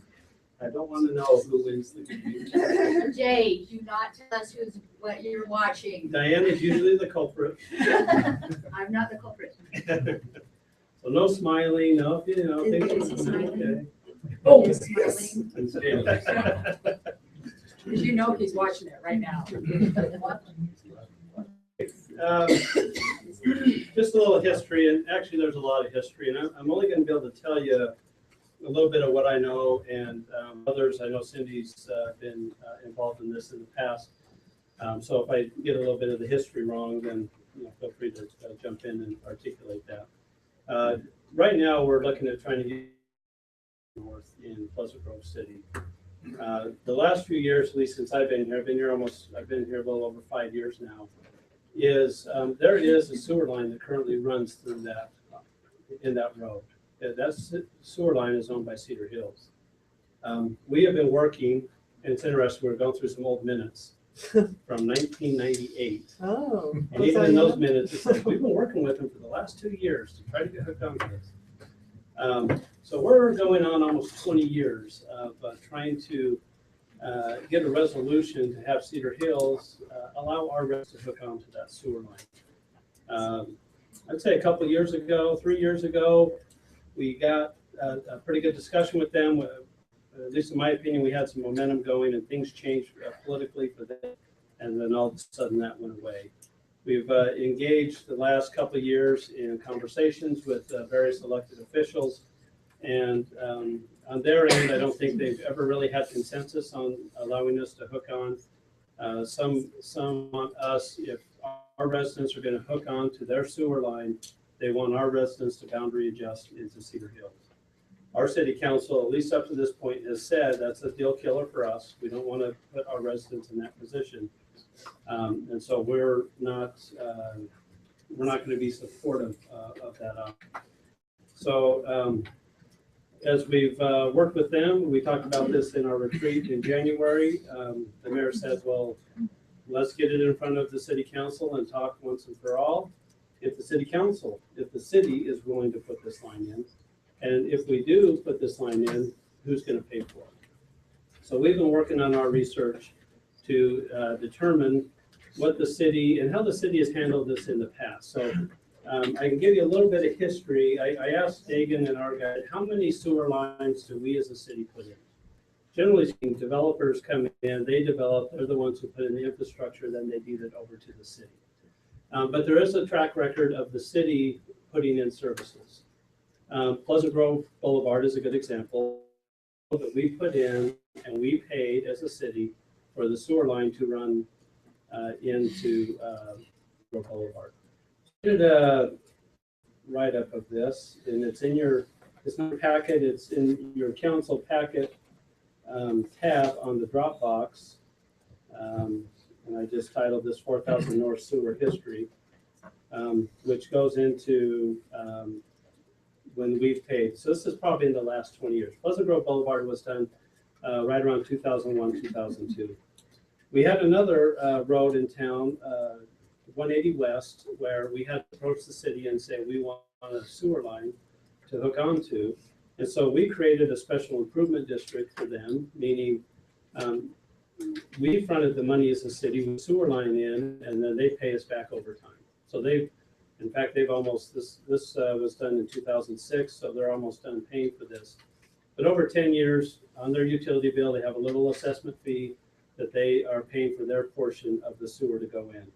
Now, 180 West is what we would call a service line. It's not a trunk line. A trunk line is a major line that will, take sewer from various businesses or residential neighborhoods and flow it into a trunk line. A service line is something that's in a subdivision that just is in the road and you have laterals hooked onto it.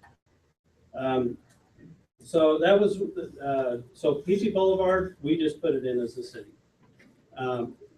The nuance being that is a trunk line. 180 West is a signed residential line. That was something that was requested by those citizens. City fronted the money, they're paying us back over time. So those residents are going to pay for that sewer line. So then we get to the 9 West 2600 North Wedgewood project, which was done in 1999. And this is a hybrid of both of those. So the trunk lines on 900 West and 2600 North, these were 8-inch lines, I believe, with the intent of capturing the sewer from subdivisions north of that, which is what they currently do somewhat, because we have some roads up there right now that don't have any sewer, 4,000 North being one of them. Old college buddy there, Bruce Hanson. So. Now, part of that was Wedgewood. It's a street up there in Pleasant Grove City that is a service. That was a service line. And the city, it was all part of this project. The city put that service line and they paid 100% for it. Did not charge the residents. So when it comes to that project, that was a little bit of a hybrid. So there was a service line that the city put in at full cost, and then there was the trunk lines. And so we have a cost. We have the entire project was $475,000. And one of the questions asked was 4,000 North Sewer originally part of the project? And we went back to the minutes, and that's when the minutes said they did the bids, and they said, okay, we're going to actually have to divide this up into phases. And so 4,000 North is going to be a later phase. And so we know we can fund 900, 2,600 North and Wedgewood, but we're not going to do 4,000 North. So at that point, that was the decision that was made. And since then, the city hasn't funded the other phases that were planned up there.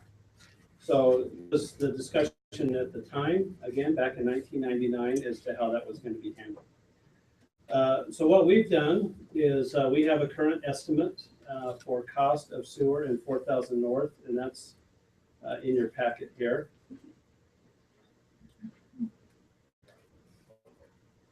Right now, the cost, this is including all the engineering and everything, is about $382,934. The construction cost is about $290,000. Right now, we estimate about 10 connections up there, but I think when we looked at the properties and if they were to be subdivided according to what's allowed in the zoning, I think you can get up to about 24 connections on that road. So we know what our grand total cost is, and then the question is, what are we as a city willing to pay for? Are we willing to pay for 100%, 0%, whatever? So we created the next document, 4,000 North SSA, which would be a special service area. They keep changing the names, but the idea is the city would front the cost. So if we take $382,000, if we only divide it by 10 at this point, that's the number we're using. If we find out that there's a way to get that property owners up there based on their potential to subdivide, then these numbers would change. But if the residents were to pay 100% of the cost, and the city would front the money and they would pay us back over 10 years at a 3% interest rate per month, the residents would pay $369.76. So that would be 12 times a year, 10 years. If the residents were to pay for 90%, it'd be $332 a month. And you can see the scale, it goes all the way down to percent. If the residents were to pay for 10% and the city were to pay for 90%, the residents would pay $36.98 per month. And then we've also talked about the lateral costs. So if the line goes in, the residents still have to pay for the lateral to hook from their home into the main line. When we did the 180 West project, the construction cost was just for the main line, and then the residents had to come up with the money on their own to pay for the lateral connection. One thing that we wanted to throw out on the table for the city council to consider is we could front that money as well. So if we pay to put the line in and then pay for the service, for the services to be hooked on. Now the services would be 100% for them. I don't know if it makes sense for the city to pay for any of the laterals to be hooked in. So, and we just estimated at $10,000. Now it all depends on how close, where their sewer comes out, how close it is to the road, whether they have to go around back. We estimated that cost to be anywhere between $7,000 to $10,000. So we to be conservative as far as what's in front of people. So if the city fronted the cost for the lateral as well, then you would tack another $96.56 a month for them to pay for the lateral on top of the main sewer line. So what you have in front of you is what I've explained is the history and how we've handled this in the last 20 years on new sewer lines. And so we've done it different ways. We've put them in and paid for them 100%. We've done that with the service line. We generally do that with trunk lines anyway. And then we have the special improvement areas or special improvement district that could be created as well. And then we also have the numbers in front of you for you to take a look, say, you know, here's what it would cost the city, here's what it costs. So if you take a look at the cost, and if we win the 50-50, then of course the city's gonna pay $191,000 of that. The residents would cover the extra, the other 191,000. So this isn't the agenda for a decision tonight. This is for discussion and questions, so. I don't know. Council questions? One, I don't know if we've had any conversation, Cindy maybe can speak to this, with the residents in that area to get a sense of what amount they would be willing to pay. I mean, my guess is if somebody was looking at another $400 a month, they would prefer not to do it at all, right? Or are there some that would be willing to go forward at that kind of? People's monthly to $8, and we're looking here at raising mine $369 a month. Right. So, yeah, they're not gonna be, you know, jumping up and down, looking at these costs. Because the residents out there feels like there's some kind of responsibility that the city has for, taking 20 years to get this figured out, and what the cost was when, they paid for the sewer up 900 West. I was curious to, find out what the cost of the sewer was when it was put in 1999. So we have that. Because you know, I live on the road, so, you know, I do have a vested interest, but I've also been involved both as a city council member all this time. And we've tried multiple years, 20 odd years, According to the minutes. to try to figure this out. And so do the 10 residents on this road get, I don't want to say punished, but financially obligated now that it's taken 20 years? I know an annexation, Tina, and you can probably clarify it, but an annexation policy for a city requires that the city then buy the infrastructure for the annexed part of the city that they've annexed into. So, and that was the intent as we became Pleasant Grove that far back. The intent at that point was to bring the sewer to everybody in that area, and because of lawsuits that then started to happening about the time, I think it got out to about Scott's, in front of Scott's home about there, and then that's when the lawsuits started happening, and Cedar Hills stopped any progression as far as the sewer. So what is our obligation as a resident? You know, I don't know. We've tried to just buy it from Cedar Hills. They don't want to have that happen. Yes, I want a sewer in front of my house. Can I go for any length of time without the sewer? I can put in a septic tank, but is that in the best interest? And I'm on a septic tank, so is that in the best interest of the city? So, yeah, I don't want to pay $369 a month, and I don't think the rest of the residents on that road want to pay that either, because we've been caught in this 20-year political nightmare. So, you know, I kind of plead with the council and mayor is to look at this. You know, the intent was, the next phase was for 4,000 north to the city to pay for the sewer. So now it's extended now 20 years. Does that mean now it's our obligation? That's my question. Sure. So Tina, what is the annexation policy when a city annexes people in? What is that responsibility? Well, the annexation state statute says that if you are going to annex an area, you are obligated to be able to provide services. Not necessarily, it doesn't specifically say that, yeah, the city has to be able to provide those services and be ready, willing, and able to provide them.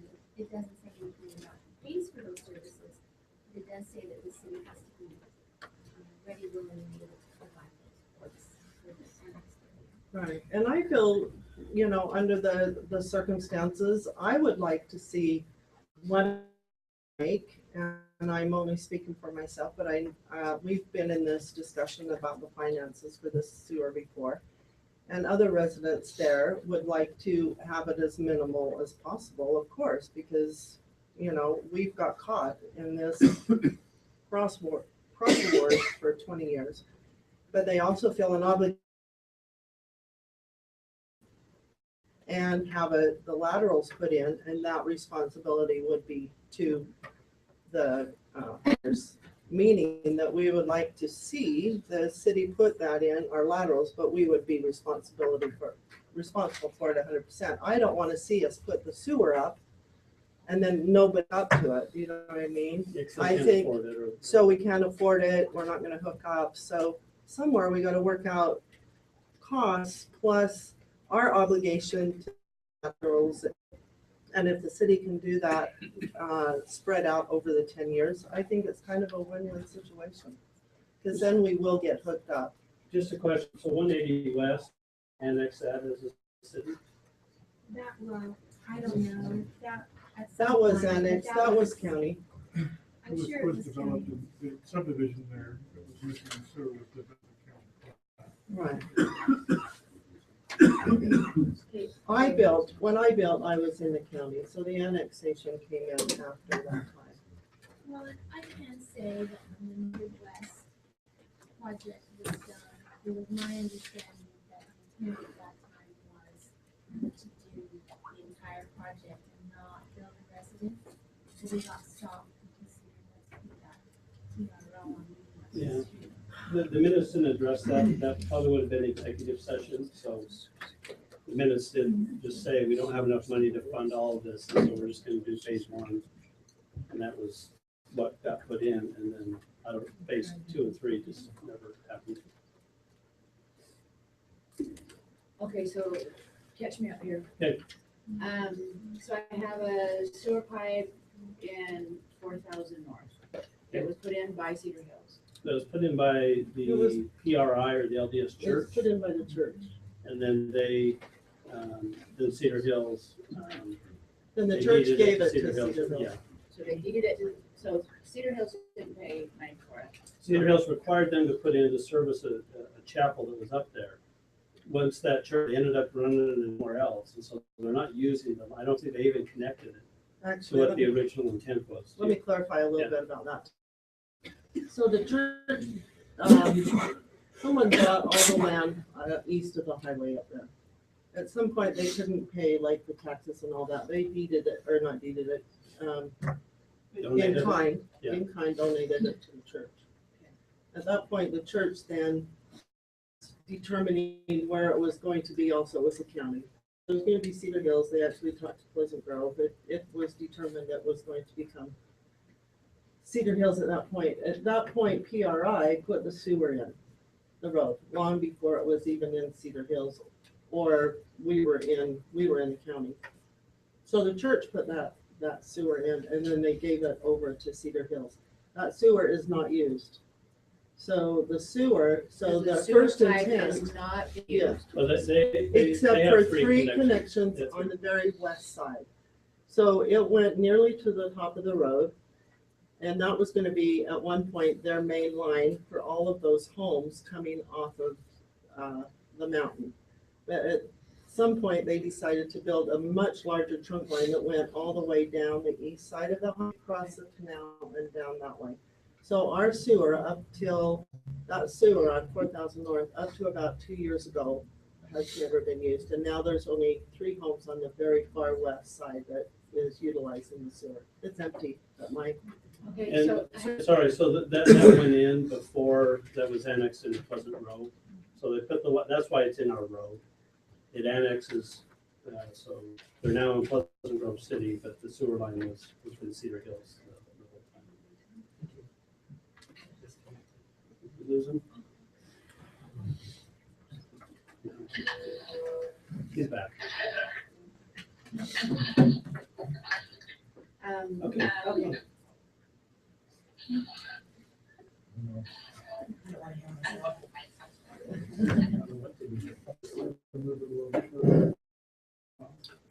Yeah.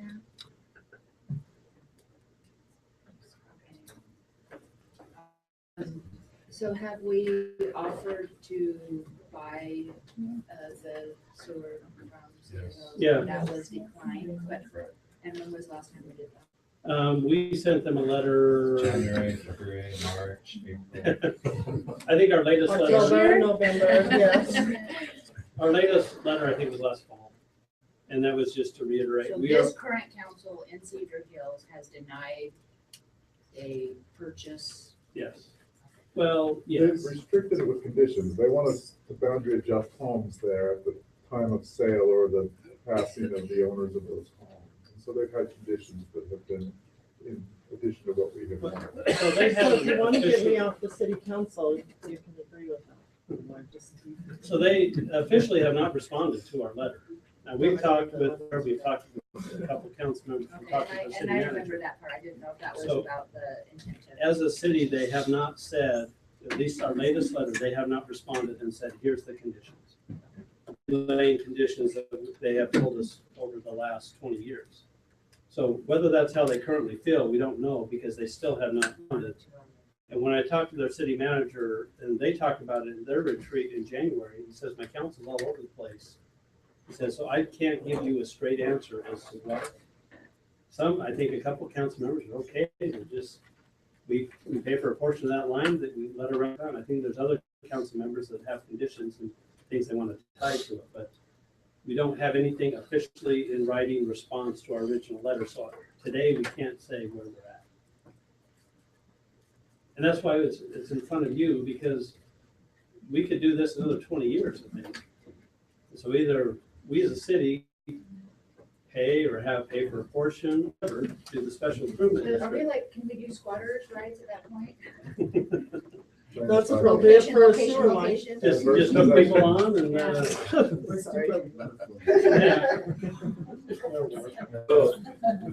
So I think maybe the crux of the issue is, we do have residents that live on 4,000 North, which is both our residents and our road. They do not have access to sewer. The logical thing to do would be strike an agreement with the owners of the sewer that are in the road. And over the last, however long it's been since there's been there, we've been unsuccessful at establishing that relationship to be able to hook in. And so because we've been unsuccessful and we recognize that there are residents there that want to have sewer, we've asked our staff to come up with what is the cost of installing the sewer on that road, and is there precedence for the city to install sewer, and then what is the precedence for how that sewer is paid for. So we're not trying to create a new method. We're trying to figure out what has the city done before and how does that apply in this situation. And to follow up on that, if we choose to pay for all or a portion of this, make that, articulate that very well, because there are other areas now that do not have sewer. And so however we handle 4,000 North, now there might be unusual. And if we can articulate the unusual circumstance and somebody else comes and says, city, you did it for 4,000 North, now you need to do it for us. That's just something we need to be aware of, that this isn't operating in a bubble. But I mean, the idea that it was on a master plan, or it was part of a project at one time and it got phased out, that's something for the council to consider. Okay, so on 1000 South, our street, Linden Pike, amicable. Yeah. We have an agreement with them. We have, they have residents hooked onto our services and vice versa. And we work that all out. So that's, Linden has been a non-issue as far as sharing services. But it's a good Road, model. take care of the maintenance. What's that? It's a good model. It's a Yes. nice, working, wonderful relationship. Well, we proposed that again model with Cedar Hills. Shared services. And we're actually doing it with Manila Water. When Manila Water was its own entity, and we did it 3 years ago, we currently have a couple Pleasant Grove residents that are hooked onto a Cedar Hills water line and vice versa. And a part of that dissolving of the Manila Water, we agreed that the Pleasant Grove residents can be hooked onto your system, but they're going to pay rates to us and vice versa. So we have a precedence, at least with them, of working together. This sewer line, for whatever reason, is, I don't know, it's really frustrating to start heading down this road and think we're gonna duplicate a service that's already there. Like I said, it has been 20 years of trying to, and we can't get there. So is this unanimous council or how many other council, I mean, We don't know that. we don't know. Could we No. send them in as a Because lobbyist? there's some up for re-elections, maybe, Yeah, but I don't know, maybe we try with a yeah. new, I don't know, I mean, Yeah, what- I don't know how many people are against, is it? Well, I don't wanna go for personally- another reelection time and let's postpone this for another council or not, because we've done that 3 times. So this conversation about buying the sewer, it's started and stopped every 2 years based on the fact, well, there might be new council there. So there's people there that are now wanting to build. They wanna move on. They want to subdivide their land. They wanna get past this.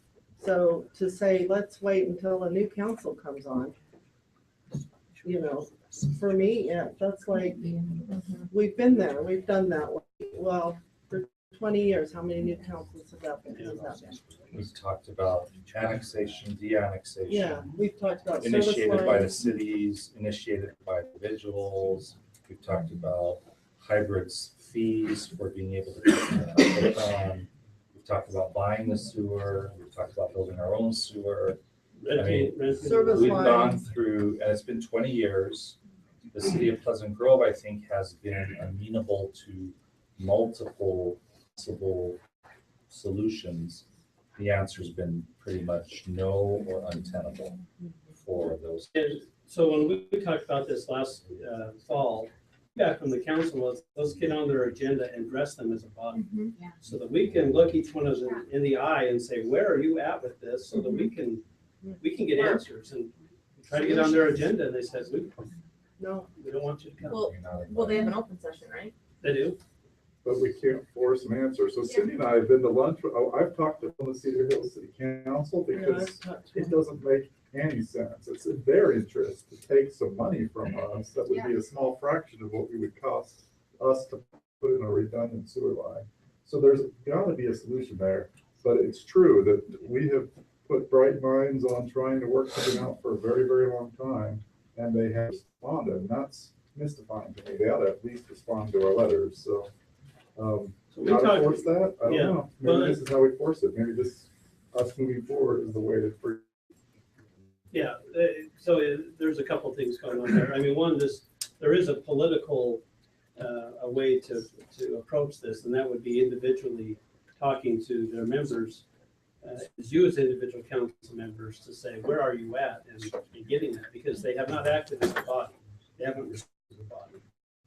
So that's kind of one of the political angles is, okay, let's sit down with each individual one and say, what's the road, what's the hump that we're trying to get over?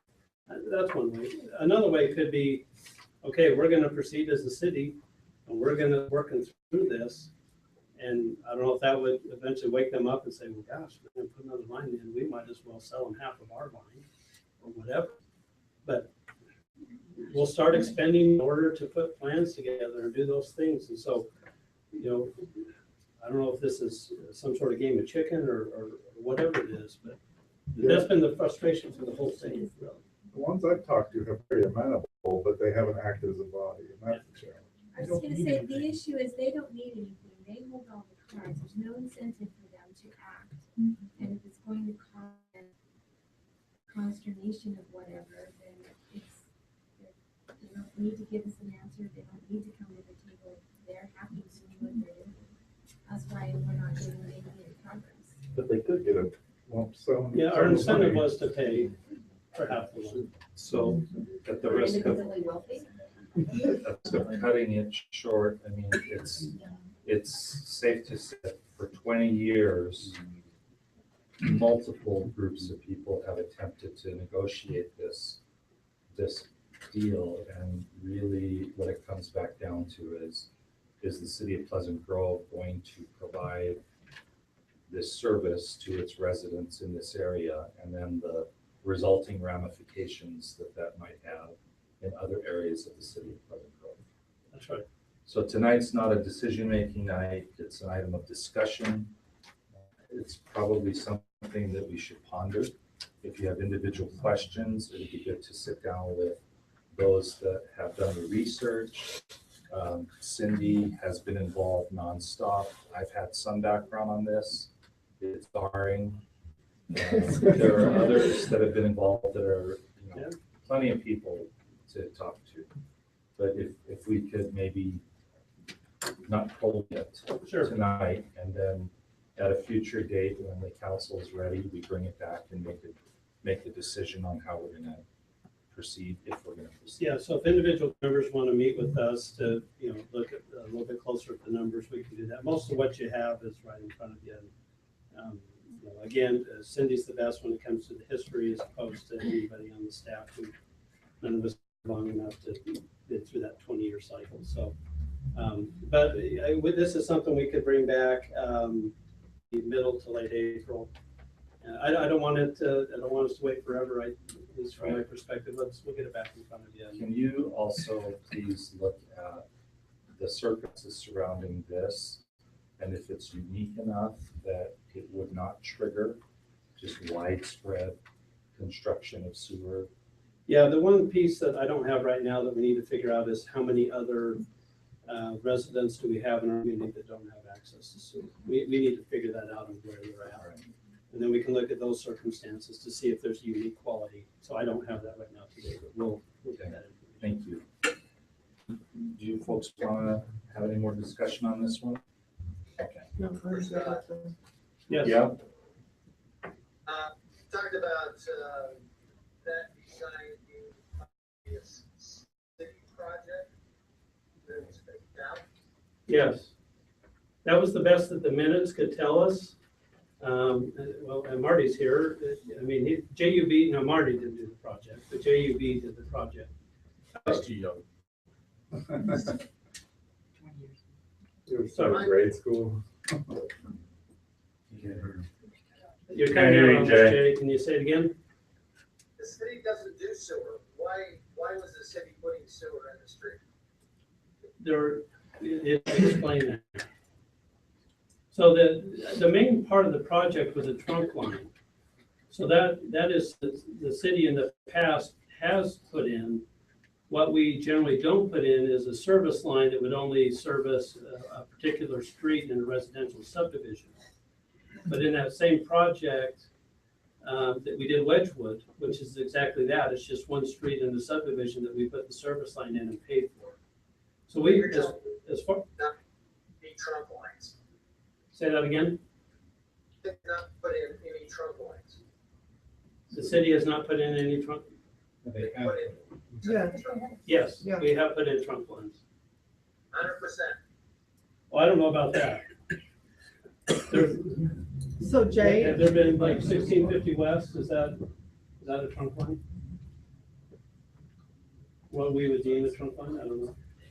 No, So- it's just an 8-inch, you mean by the wall? Yes, That's just an 8-inch main, it's a standard main. okay. But that was paid for by the developer. I think, Jay, the commitment for everybody else, the commitment when we were annexed. So Pleasant Grove, the Manila area was annexed in two different sections. There was 2600 north to about the canal north of Cedar Hills Drive. So it was in two different annexations. So at the time that the 2600 north to up to the canal was first annexed in, the city at that point providing, as it is in the annexation policy, providing sewer, they started putting in the sewer, and that not their obligation, their commitment to all of us north of 2600 north at that point, that they would then put in the sewer in the mains, and then everybody was responsible for their laterals. Now, another little bit of tidbit that happened at that time was each person north of 2600 north, until the sewer, they said, now, if everybody that's going to get the sewer will pay for their sewer hookup to the city, you can pay it now. So every north of 2600 north paid, well, I would say 90% of us paid the sewer hookup clear back 20 years ago in good faith that the sewer would be put in. So that was also part of the commitment and the obligation between us and the city. So that it is a commitment to us that they would put in the sewer. And then it was progressing in those phases until such time that it kind of blew up and Cedar Hills started suing us and a variety of things. It became very, very ugly and political at that stage. So all the residents also paid. So we paid our sewer hookups 20 years ago. Yes. And that line of And logic. you've got our money ever Actually, since. we'll give it back, but no interest. But that line of logic, that actually makes sense when I heard that. Yeah. I mean, that would be consistent with, if people are gonna pay a sewer hook-on fee, I think they're assuming they're getting sewer Right. service pretty soon. Where does that sewer end up? TSSD. So they'll be making money from the sewage. Who, TSSD? Oh, yeah, I mean, whenever they take additional, there's a treatment cost, I mean, they pay, they hook on, they pay a treatment fee, their sewer fee, whatever the rest of our residents pay, come to the city. A portion of that is through the TSSD. Who, TSSD? They don't. No, they only pay for the, if they do anything, it's just for the major lines, they won't participate.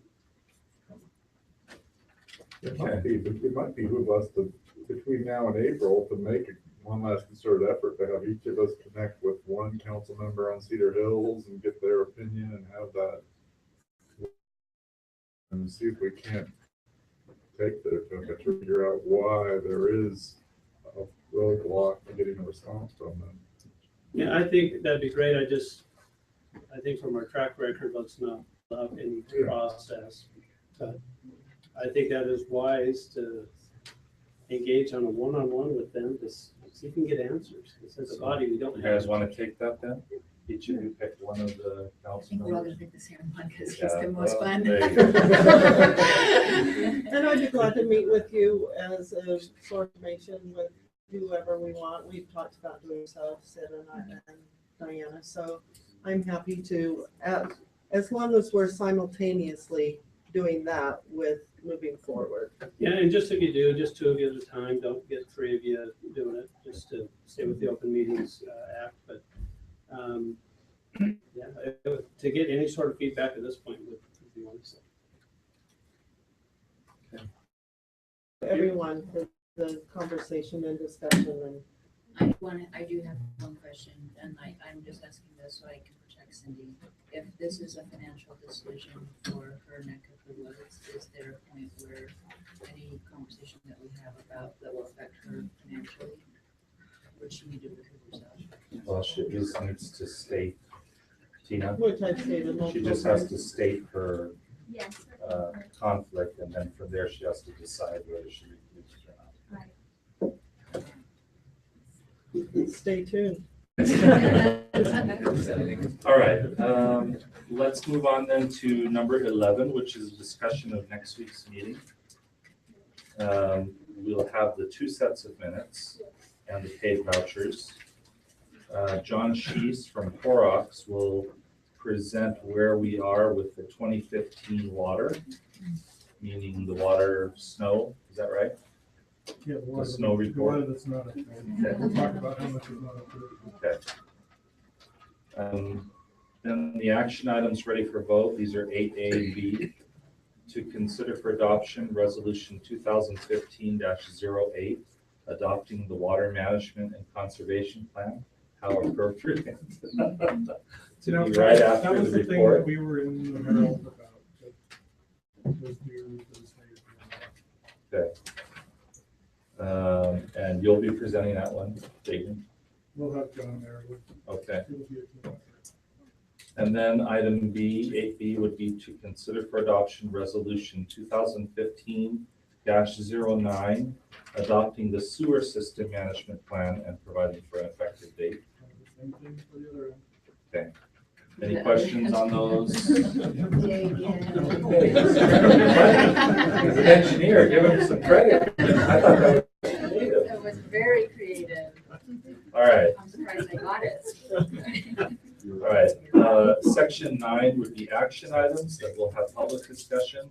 Item A would be a public hearing to consider for adoption an ordinance 2015 8 Utilities, Chapter 4 Sewer System, Article A Sewer System Regulations to require conformance of design and construction standards with Utah Administrative Code and providing for an effective date. You want to give us a, That's pretty much all that the text amendment says. so it's just adopting what Just they have. adopting, yeah, they have a administrative code standard, we're saying whatever we do in the city needs to conform to those. Okay. Very, And the more of these we do, the less we have to do modifications in the future. Is that right, Tina? it's more, Well, I think you're thinking of the model building code fire cooking where we did the automatic. Yeah, when we change our language to adopt whatever the state has put in place, then in the future, we no longer have to go to the individual bullet points. Right. I'm not sure that this is exactly the same thing. we haven't looked at it in detail to say, these are portions of our ordinance we can delete now and just say we'll always defer to the state. Kind of just felt it was a good idea for us to say that we are conforming, we are requiring conformance with the administrative code. Okay, section 10, item for discussion, no action. Item A, discussion to remove Battle Creek Tank RV capital project and replace it with an upgraded water meter system. Yeah, that should just take a few minutes. We just have one thing that's on the capital projects list for this upcoming year, that we want to switch with a different type of a project. Technically, it's not a budget amendment because we're not spending any more money, but we just wanted to say that to the Identify that council it's a before different we project proceed with rather anything, than yeah. the one that was listed. All right, and then we would discuss the following week's meeting. The rest of these items are standard. Okay, back to tonight's agenda. Neighborhood and staff business, Libby? No? Ken? Yeah, just to let you know, we are planning on having the discussion at the joint work session on the 24th with the Planning Commission on the topic of accessory apartments. We have been compiling quite a bit of information as to the history and related documents for that issue here in Pleasant Grove. We'll watch for soon a packet, will be fairly lengthy.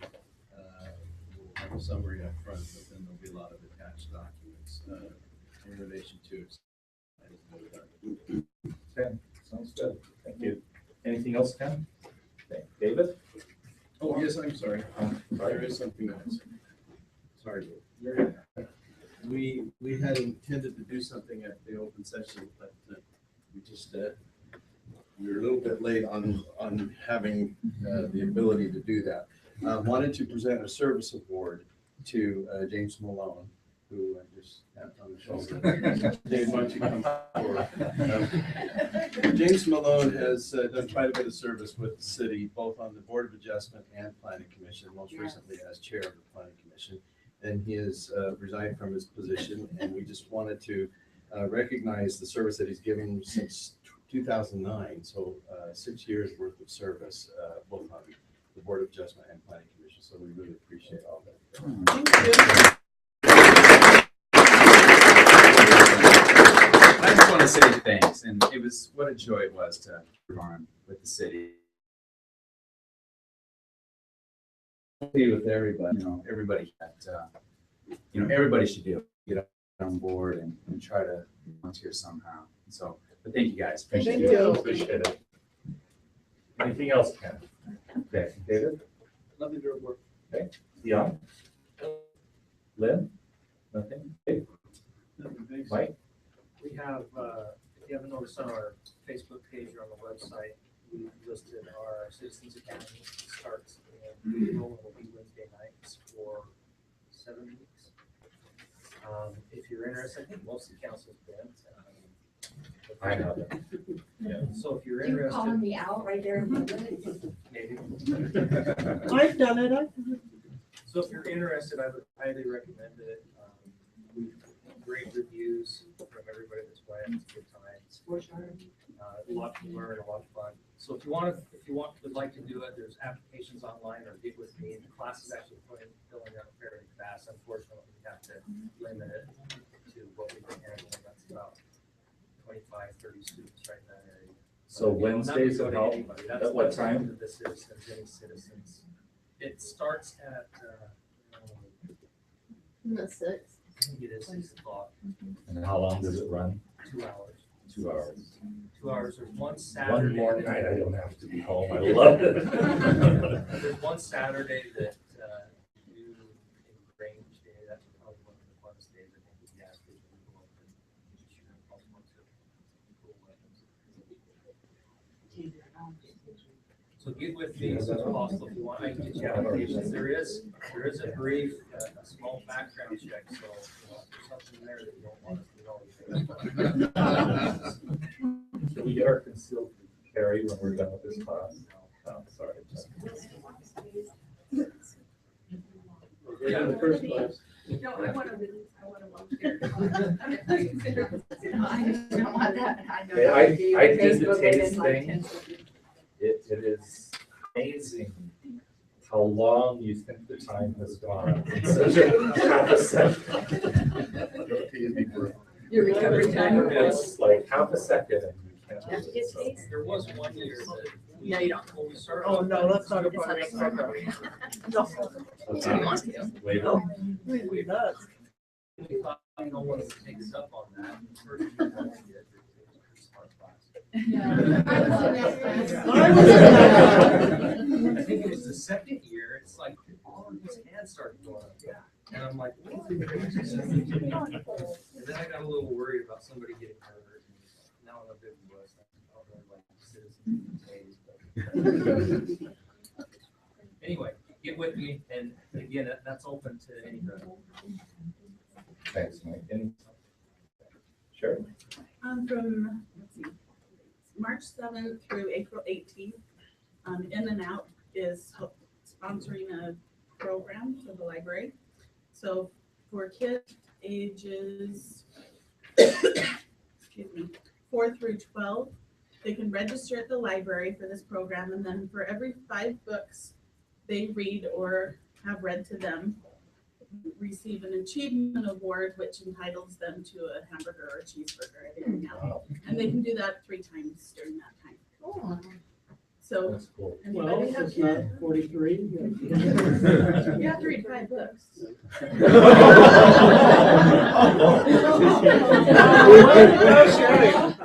And not the same one over and over again.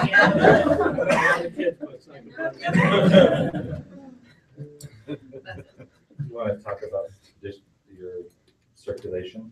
Sure. Libraries like to keep statistics, and we have been keeping checkout statistics forever. And for many years, they've been going down, and there are a lot of reasons for that, but starting in December, January, and February, our checkout numbers were higher than the previous 2 years. So we're actually moving up. And so I'm excited about the direction we're going. Sherry. Thank you. It took a year, but we're getting there. Dean? So Dean got written up as a model, what was it? A case study for refinancing the bond. Well, the city did for. Well, yeah, the city D. He got written up as a case study for saving the city, what was the number, 1.7 or 6 or something? Yeah, 1 point, I think net present value was like 1.2. Whoa. Just off the top of my head. It was 1.2. He's so shy and won't talk about it. It's a big number. That is a huge number. He saved that amount of money by watching.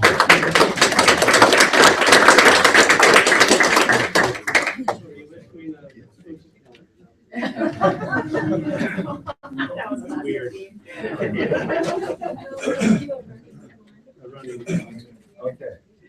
Scott? I've got finishing on the Public Works Director job description. I'll send to you tomorrow. I'd like to have it posted Friday, so I just need your Okay. approval Sounds So good. you'll see it in. Are we gonna send it to everybody? So- Yes, I'll send Yes, it. okay, thank you. All right, anything else? Nope. Tina, I'm good. how was your trip? Yeah, very good. Good. Very relaxing. Relaxing? You guys ruined it the first day back. It's just all stacked up. I'll see And what's that's going what on. we do. Job security. Good deal. Thank Tina, you. you were missed. There's so many times. Where's Tina? Oh. Where's Tina? We need to ask Tina. Yep. You were definitely missed. I was not available. But you know- didn't miss us, We right? noticed. Miss us. Megan, do you have anything? The one plus side to the great weather is that Shannon Field is moving along really, really well. They are about ready to do concrete. Marty has found out more management probably for us tomorrow, meeting with contractors. Things are really different looking down there. If you brave wandering around, the grades changed a lot. We're getting close to where I think the rodeo committee might be able to see the light at the end of the tunnel. It will look a lot better when we're down there. We also opened bids on the power plant project. We have 4 bidders. Hopefully we'll have some good to you next week to recommend. For demo? This is the blue energy project, the micro hydro.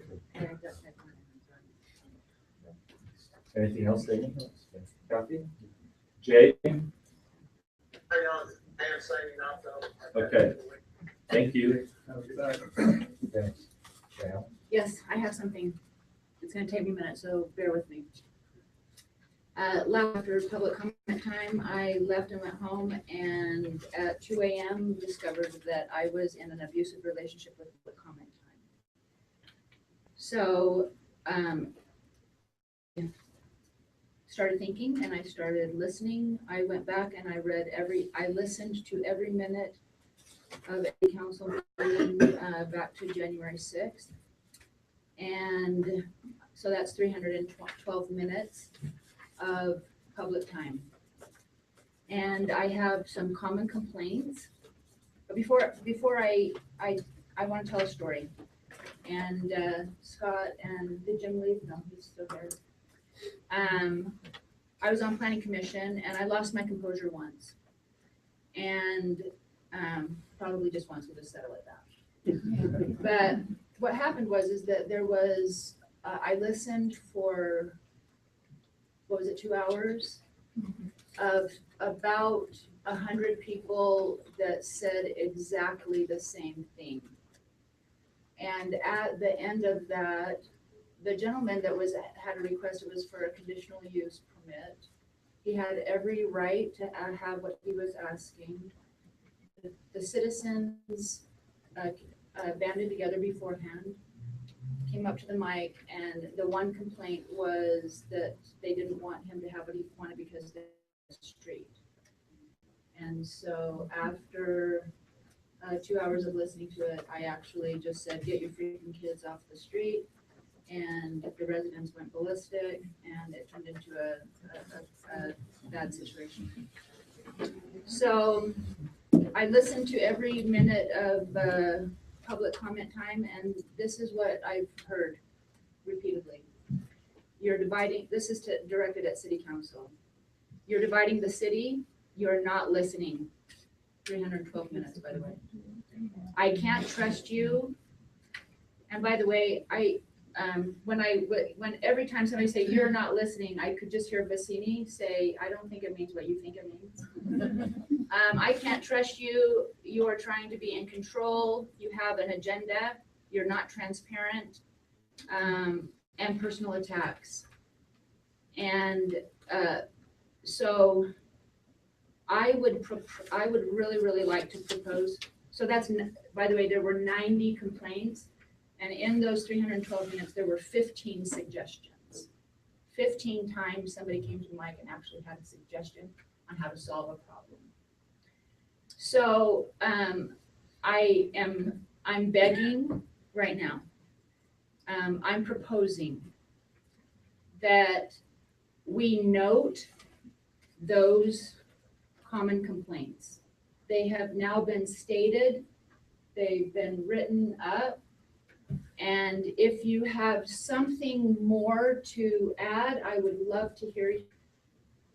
I would love to listen, but just be mindful that with those items, we've heard them.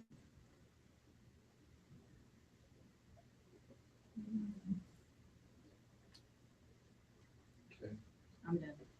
Thank you.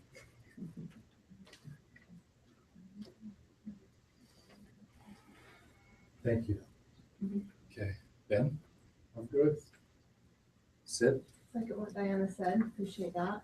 By the way, you were the most personally attacked. If you were wondering. Well, okay. I don't know if that's clapping or you're not sad. I have the minutes in which they were actually said, if you would like to go back. Chat after. It's okay, I guess you're not doing your job if you're not being, I don't know. So I'm just trying to do my job. On a lighter note, Miss Pleasant Grove pageant is this Saturday, and you're all invited. There's 10 contestants, and we're excited about that. So come on down and support the Linden and Pleasant Grove residents running for a spot. They're great girls, and so come on down. It's a fun community event, and I think and then Mayor's daughter's getting married. It's a big weekend. So that's all I have. So. Thank you. Green waste is, thanks to Sid and her comment page and such, but I'm hearing that, and my question's probably more to Sid, but with green waste, do you think the glass drop off? Can we create green waste drop off? Because we're not gonna, obviously green waste is an expensive thing. It's 50%, Reeves says we have to have a certain percentage to have green waste. So can we provide can you check and see if they can do some type of drop off for green waste other than, large amounts of green waste has obviously got to go down to the,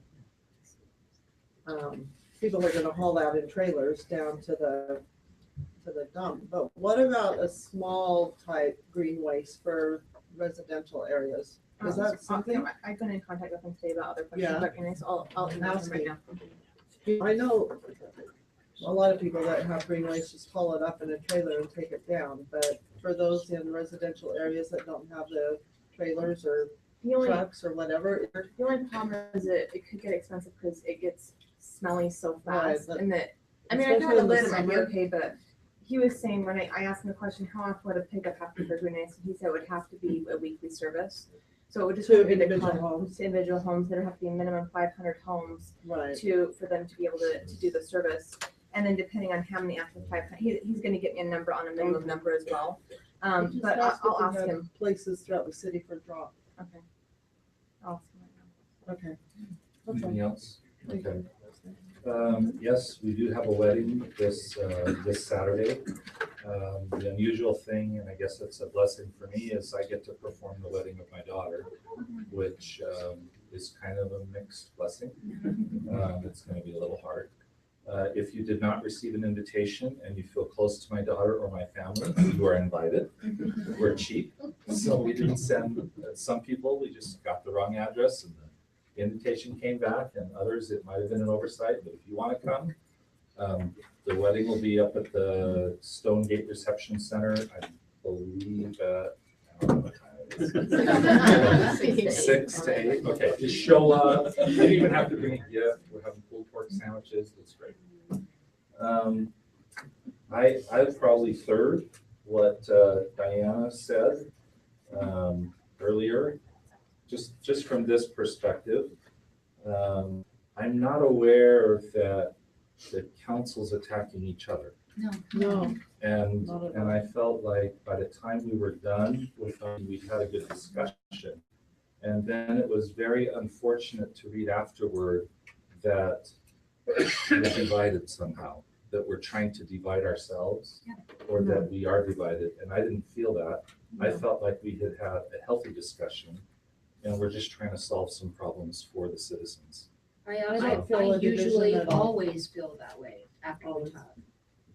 and discuss. So I appreciate your bringing that up. Thank you for sacrificing one for the team and taking 300 minutes. I was really, really angry by the 300. I wanted to go back to like November, but then I thought, nah.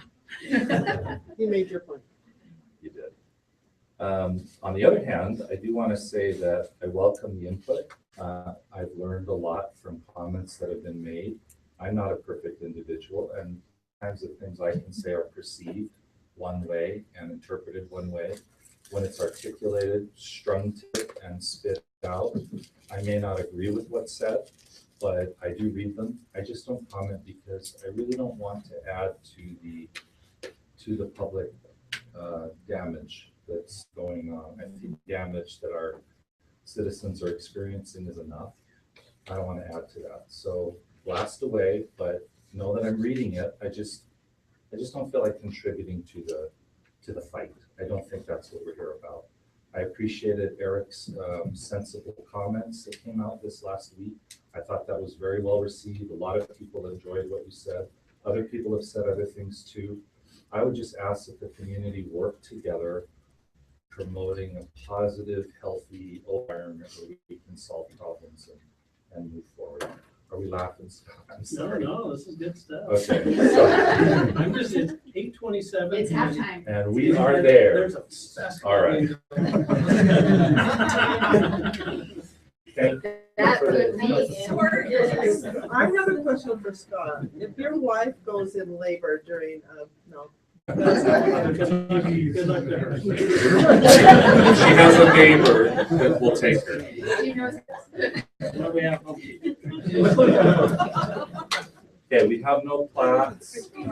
I looked at the calendar. Is there anything on here you need to point out specifically? Okay, if not, I'll call for a motion to adjourn. A motion to adjourn. Second it. Motion by Sid, second by Diana. All in favor? Aye. We're adjourned. Thank you.